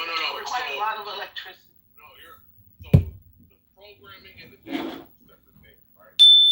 Welcome back to Concrete's Spam Special Hour, where he will spam you for an hour. Concrete never shuts the fuck up. All he does is do communication spam. Welcome to the Concrete Spam Happy Hour. Happy Memorial Day, everyone. I hope you all do well with Concrete Spam. It's nothing but communication spam. I wouldn't even call it hypnosis. I would just call it spam. Back to you, Dr. Concrete Spam. Imagine if I was famous and had all of these fans that were like mentally deranged and constantly followed me around. That shit would suck, bro. Imagine a non-famous person having this many fans. It's crazy. Anyway, anywho, they definitely have books on language. You're the other guy, right? Anyway, so that's two fans for a non-famous guy. Doesn't matter that you came in, you are trolling incessantly, and it's embarrassing. Well, now that you're here, I do. There it is. Anyway, nobody cares. Like, you're annoying everybody else's entertainment, right? Everybody else is suffering because you're such a fan. Yes. Because you're such a fucking fan. You ever made me think? You're right.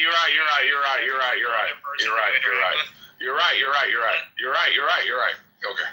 Anyway, so the whole point is, Michaela, if there is I'll actually PDR a book on large language models. I think I even have it in my fucking outbox or cart. That was like one of my next projects. If they can figure out what goes into them, they can figure out how to limit them, Michaela. I don't think it's a big deal to worry about. This is what the people are saying, is that enlightenment they would have to understand. It's not, enlightenment means being able to figure that out. And they haven't been able to do it. They've been trying for 10 or 20 years. They haven't figured out what? Well, read something recent or... They haven't figured out what, Michaela? Alignment. How to align What does that mean? towards human values. Oh my God. Okay? They can't, you have to, have you ever heard of Eliar Yudkowsky? He's the one who got me onto this 2 or 3 years ago. Look him up, Eliar Yudkowsky. He had just had a recent interview, and look up the AI 2027 and watch these presentations on YouTube, and then figure out which books you want to buy, because the books have to be very recent. And I think a book.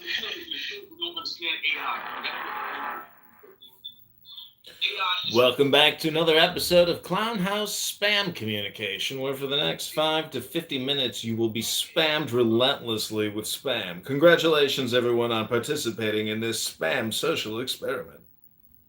This clown. You're a clown, but why can't you contribute something better than your stupidness? You would actually scared. If he could, he would have. He can't. You believe that is flat? Yes. Can you show us how you can have a mass of water without a container? If you believe. Okay, can you show me that? Gravity, minus gravity. Did gravity change 3 times? Yeah, can you prove to us that? Can you prove to us that your mind is not flat? Wait, hold on a second, bro. Did the science of gravity change 3 times, and is it just a theory to this day? What the fuck? Midas, you don't understand scientific theories. They are very powerful. They're almost like facts. They've been constantly, tested and proved. Theories aren't just your beliefs in the colloquial sense. They're actual, strong scientific evidence. There you go. Yeah, that sounds great, man. I wish it was real for them. I mean, it makes them sound real stupid. Right? They would say that we're supposed to follow the great philosophers of time, but they ignore Nietzsche. Nietzsche said you're supposed to ask and question everything. So we have no science to back gravity, or that a ball can have water on the surface, or that you can have a mass of water without science. I can't take them seriously. But even if can I question my mind? Yeah. Can I question that your mind is flat? Can you first answer? Oh, that was funny. So mass of water without a container. Answer that question. Then we can go forward. Go ahead. I think that your mind is flat. Prove me wrong. Wait, hold on, Midas. Are you saying that we can't model water being in a place without a container? Facts. There's no mass of water. You can't do any chemistry experiment without a container, a beaker, or some form of containment. All right. Is our atmosphere a container? our atmosphere would have to be contained. Because they're trying to tell us that our atmosphere is directly adjacent to a vacuum. And that means our atmosphere would not be. Oh, yeah. I don't know, bro. I think this is a losing battle, irrespective of, because I actually am very sympathetic to flat earthers, but I feel like the worldwide conspiracy is hard to swallow, pause, and I feel like, I think that's pretty much it, the worldwide conspiracy. It's just very difficult to swallow. Well, that's just a feeling, brother. We have the World Economic Forum, we have the United Nations, we have NASA. These people make $56 billion a year, so they're incentivized to lie. If it is a lie, they'll be incentivized. So if they can't show us an actual gravitational experiment, then how can we take them seriously? If everything they say they have is theory, then I can't take them seriously. They can't prove what they're saying, right? But there's a bunch of people that agree with the theory. What do you do? That's take it seriously. That's appealing to authority and appealing to consensus. That's actually idiotic. If you understand Nietzsche, this is why I brought up Nietzsche. How is concrete getting cooked by a flat earther? Force people to prove their thoughts. But see, these people are low IQ, so they can't handle it. What about all the mathematical equations and physics and all of this stuff that supports gravity? There are none. See, right now, gravity is quantum theory. Right? It was changed 3 times. It was Newton, then it was Einstein. Wait. It was Newton, and then it was Einstein. And now it's gravity with quantum theory. I can pull up the Nobel Peace Prize winners. Stop learning science from Facebook, Midas. Figure out what the holographic principle is going against scientific America? That's obviously wrong. Are you going against what do you think the collective clubhouse IQ? Midas, do you use Facebook? You gotta have no science to back this how you act. Can you show us the experiment that keeps water on the bowl? And you can add water to that bowl? Go ahead. Yeah, can I ask you something? Do you use Facebook? How many hours do you use Facebook daily? I'm not on Facebook, you dummy. Can you actually answer a question, or are you just going to deflect like a little crybaby? I'd like to interrupt here, if I may. I just want to welcome you all back to your own super stupid hypnosis session where you will waste your time listening to really stupid shit. Congratulations, everyone, on wasting your time yet again, falling prey to the word hypnosis game known as Clown House. I give you back your Clown House. It's only on Clubhouse that you get to experience the mentally ill so up close and personal. Thank you, comedy. Like me? Oh, you mean like mine? Having a difference of opinion isn't a sign of mental illness. Being an incessant troll, I think flat eartherism is a sign of mental illness. But if you think that believing that the scientific community isn't like truthful is a sign of mental illness, I would just love to know what is that illness, because what you are dealing with would also be considered a mental illness, because the consensus of the world throughout history has been agreeing with the existence of a God. But for some strange reason, you don't think you are mentally ill because of your atheism, right, Andricus? Yeah. I'll just ask you, what's the symmetry breaker between an atheist and a flat earther, such that the flat earther is mentally ill, but not the atheist? Well, the symmetry breaker is that you're sympathetic to one of them. Well, no, the difference is that the person who claims they're atheist has nothing to back them. Me as a flat earther, I actually have evidence and experiments to back me. He's actually using Christian science. What's your favorite flat earth experiment? Idea that God curvature of the earth, obviously. What's your favorite flat earther experiment, Midas? The curvature of the earth, obviously. That's clearly not answering the question I just asked. Well, let's reframe this as a negative. Midas, what topic do you feel maybe that you are insufficient in knowledge of? What do you not actually know, Midas? What do you think you're weak in? What subject areas or topics do you think you're not really well versed in, Midas? Go ahead, Dr. Midas. Midas, name us a flat earth experiment. Can you show me how you can have water on the outside of the Can you show us a flat earth experiment? The rule. Can you show us a flat earth experiment, Wait, Midas, can you show us a flat earth experiment? Yeah. I get a bowl of cereal, and I can imitate Africa and Australia, right? And all that stuff. Wait, what kind of cereal is this?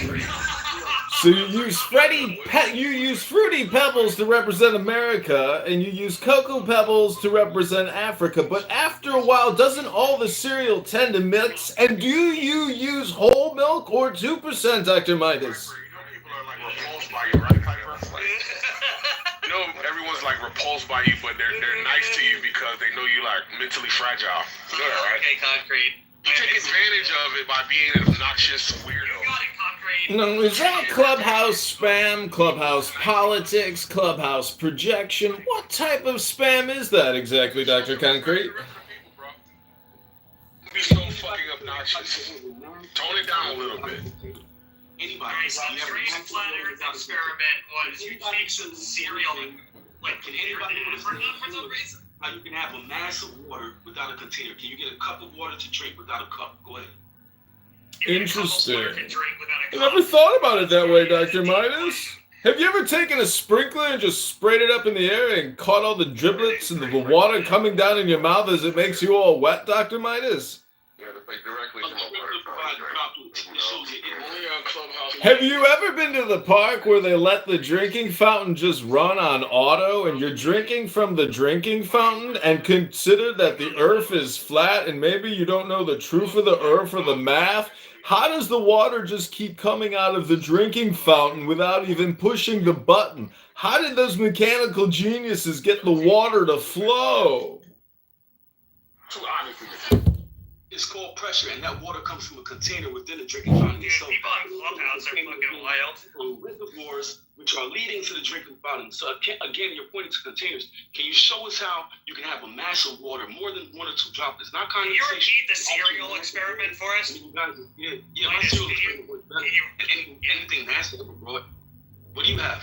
What do you have? Yeah, can you tell us about the cereal simulation experiment, Dr. Midas? Can you run us through the cereal experiment again? How do you have a massive water without a container? This is just one question. Wait, but run us through the cereal again. Run us through the cereal experiment. No, you give me because you're saying that round Earth exists. And round Earth is. I didn't quite understand the cereal experiment. It's not that complicated, dum-dum. It's not that complicated, dum-dum. You have to go. Can you run us through the cereal experiment again? Yes. What about when it rains? I'm asking him. Midas, can you run us through the cereal experiment? You're in the chemistry experiment without a container, a beaker, a test. Wait, but can you give us the cereal experiment? Why can't you figure it out? You're so dumb. Why aren't you smart? If Concrete understood it, maybe he could run it through it for us. Oh, that's gonna be obviously. Obviously. So you get a bowl, you get a bowl, you put water in it, and you can construct the consonants with your cereal pieces, right? Now the issue is try to do that without a bowl. Go ahead. That's an experiment?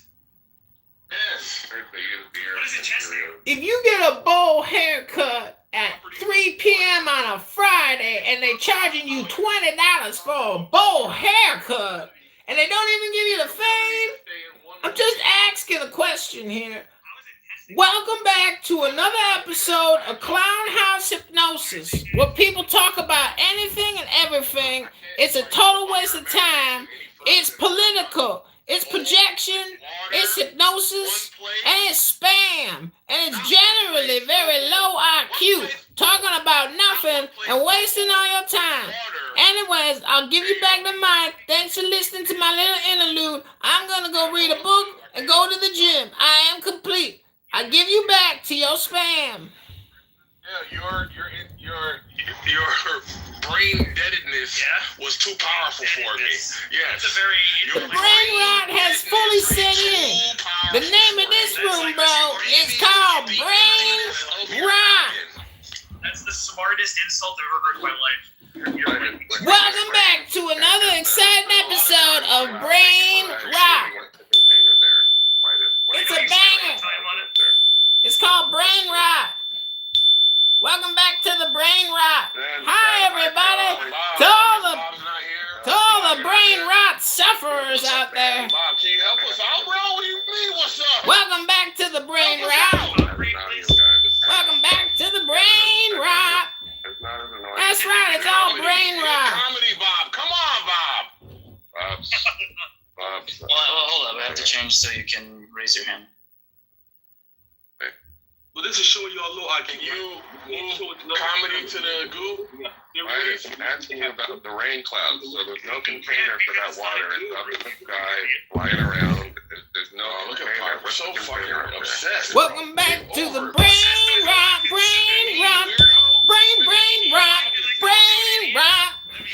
want to respond to everything I say, bro? Like, get a fucking hobby. Read a book. Go play a video game or something. You obsessed weirdo. Okay, I'm trying to ask about rain. Sorry, Roy. I apologize. Go ahead. What is the container that holds the rain in the sky before it rains? The cloud itself is water vapor, right? That's a container. That contains water. We're talking about vapor. What contains the water? You're running from the argument by running to clouds, bro. So when the water comes from the clouds, does it come like out of a bucket or does it come in droplets? The water, and this is why your rain clouds won't help you. So can you go back to the experiment and show us how water can stay on the surface of the ball? I have a cereal bowl. Very simple. Everybody can go and get it. I don't know. What is the container? You're not fucking listening, Roy, bitch. He's talking. You don't know what evidence is. What are you talking about? You're a killer. Listen, I don't get how that's funny, but that's how it is.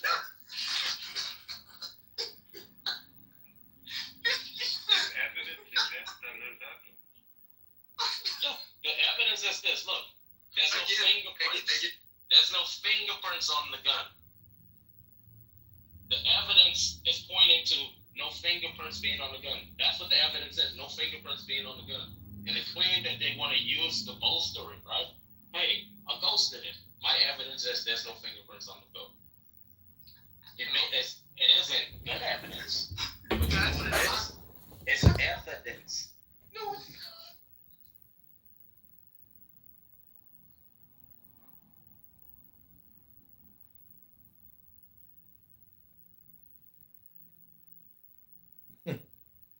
I'm gonna create a new room. It's gonna be called Clown House Brain Rot Spam.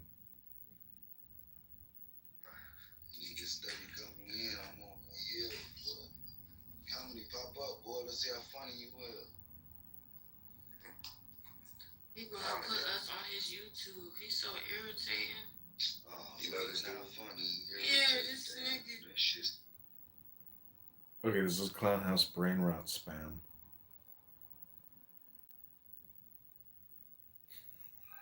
Did you hear them? That was funny. They're like, she immediately labeled me as not funny and spam. And she used the hard R on me.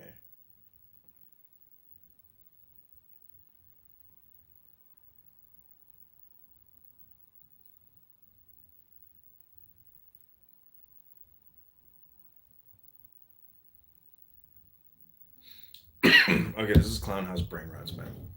What do you have? Can you tell us about the serial simulation experiment, Dr. Midas? Can you run us through the serial experiment? How do you have a mass of water without a container? This is just one question. Wait, but run us through the cereal again. Run us through the cereal experiment. No, you're giving you because you're saying that round Earth exists. And round Earth is. I didn't quite understand the cereal experiment. It's not that complicated, dum-dum. It's not that complicated, dum-dum. You have to go with. You run us through the cereal experiment again? Yes. What about when it I'm rains? asking him. Okay. Can you run us through the cereal experiment? You're in a chemistry experiment without a container, a beaker, and Wait, but can you give us the cereal experiment? Why can't you figure it out? You're so dumb. Why aren't you smart? If Concrete understood it, maybe he could run it through it for us. Oh, that's gonna be Obviously. So you get a bowl.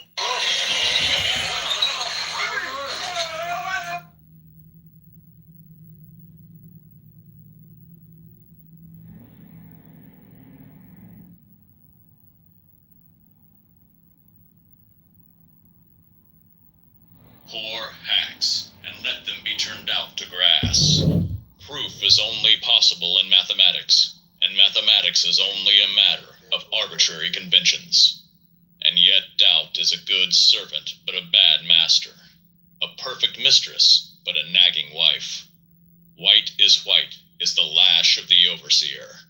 White is black is the watchword of the slave. The master takes no heed. The Chinese cannot help thinking that the octave has 5 notes. The more necessary anything appears to my mind, the more certain it is that I only assert a limitation. I slept with faith and found a corpse in my arms on waking. I drank and danced all night with doubt and found her a virgin in the morning. Chapter 46. Buttons and Rosettes. The cause of sorrow is the desire of the one to the many, or of the many to the one. This also is the cause of joy. But the desire of one to another is all of sorrow. Its birth is hunger, and its death satiety. The desire of the moth for the star at least saves him satiety. Hunger thou, O man, for the infinite. Be insatiable even for the finite.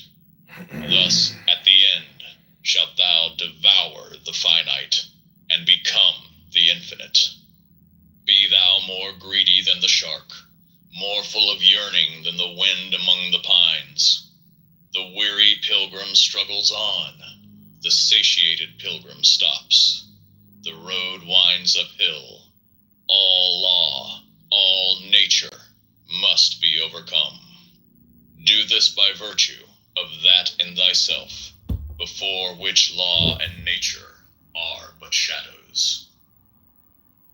Chapter 47. Windmill Words. Asana gets rid of anatomy consciousness. Pranayama gets rid of physiology consciousness. Involuntary breaks. Yama and Nayama get rid of ethical consciousness. Voluntary breaks. Pratyahara gets rid of the objective. Dharana. Wouldn't it be great if you could read and manage your business?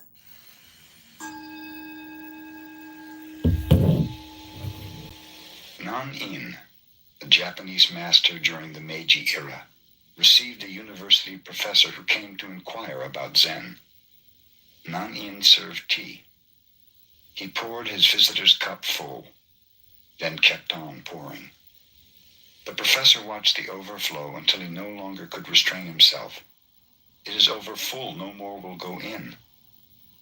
Like this cup, Nan-in said, you are full of your own opinions and speculations. How can I show you Zen unless you first empty your cup?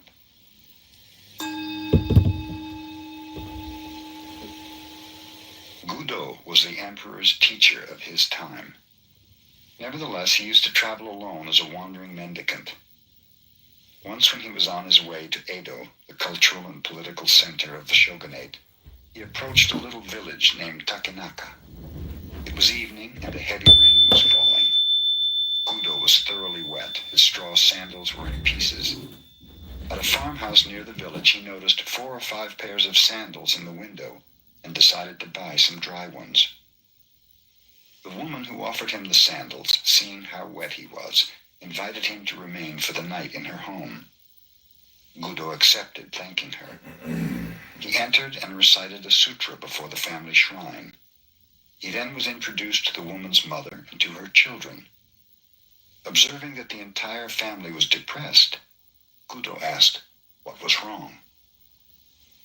My husband is a gambler and a drunkard, the housewife told him. When he happens to win, he drinks and becomes abusive. When he loses, he borrows money from others. Sometimes when he becomes thoroughly drunk, he does not come home at all. What can I do? I will help him, said Gudo. Here is some money. Get me a gallon of fine wine and something good to eat. Then you may retire. I will meditate before the shrine. When the man of the house returned about midnight, quite drunk, he bellowed, Hey, wife, I'm home. Have you something for me to eat? I have something for you, said Gudo. I happened to be caught in the rain, and your wife kindly asked me to remain here for the night. In return, I have brought some wine and fish, so you might as well have them. The man was delighted. He He drank the wine at once and laid himself down on the floor. Gudo sat in meditation beside him. In the morning, when the husband awoke, he had forgotten about the previous night. "Who are you? Where do you come from?" he asked Gudo, who still was meditating. "I am Gudo of Kyoto, and I am going on to Edo," replied the Zen master. The man was utterly ashamed. He apologized profusely to the teacher of his emperor. Gudo smiled. "Everything in this life is impermanent," he explained. "Life is very brief. If you keep on gambling and drinking, you will have no time left to accomplish anything else, and you'll cause your family to suffer too." The perception of the husband awoke as if from a dream. "You are right," he declared. "How can I ever repay you for this wonderful teaching? Let me see you off and carry your things a little way." "If you wish," assented Gudo. The two started out. After they had gone 3 miles, Gudo told him to return. "Just another 5 miles, he begged Gudo. They continue on. "You may return now," suggested Gudo. "Another 10 miles, the man replied. "Return now," said Gudo when the 10 miles had been passed. "I'm going to follow you all the rest of my life," declared the man. Modern Zen teachers in Japan spring from the lineage of a famous master who was the successor of Gudo. His name was Munan, the man who never turned back.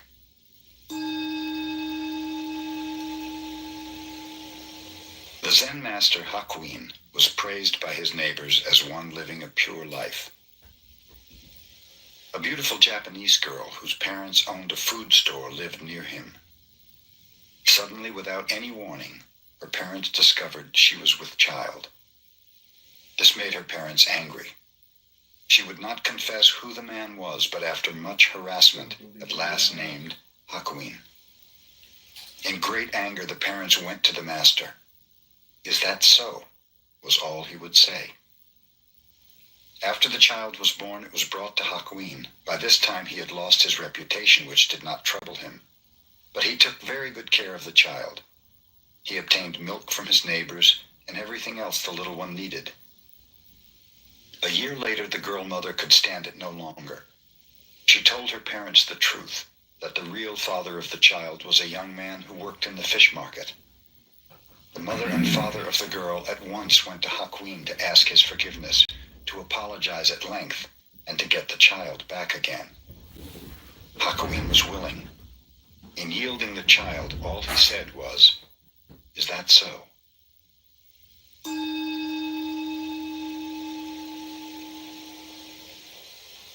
The Master Bankei's talks were attended not only by Zen students, but by persons of all ranks and sects.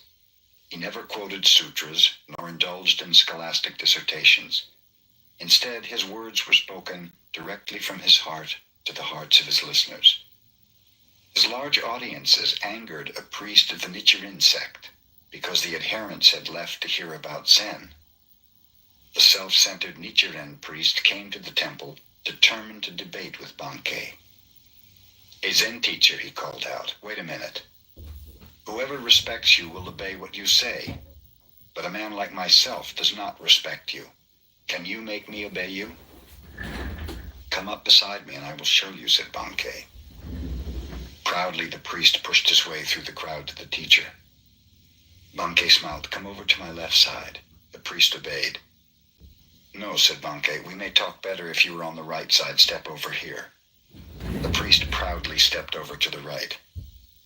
"You see," observed Bankei, "you are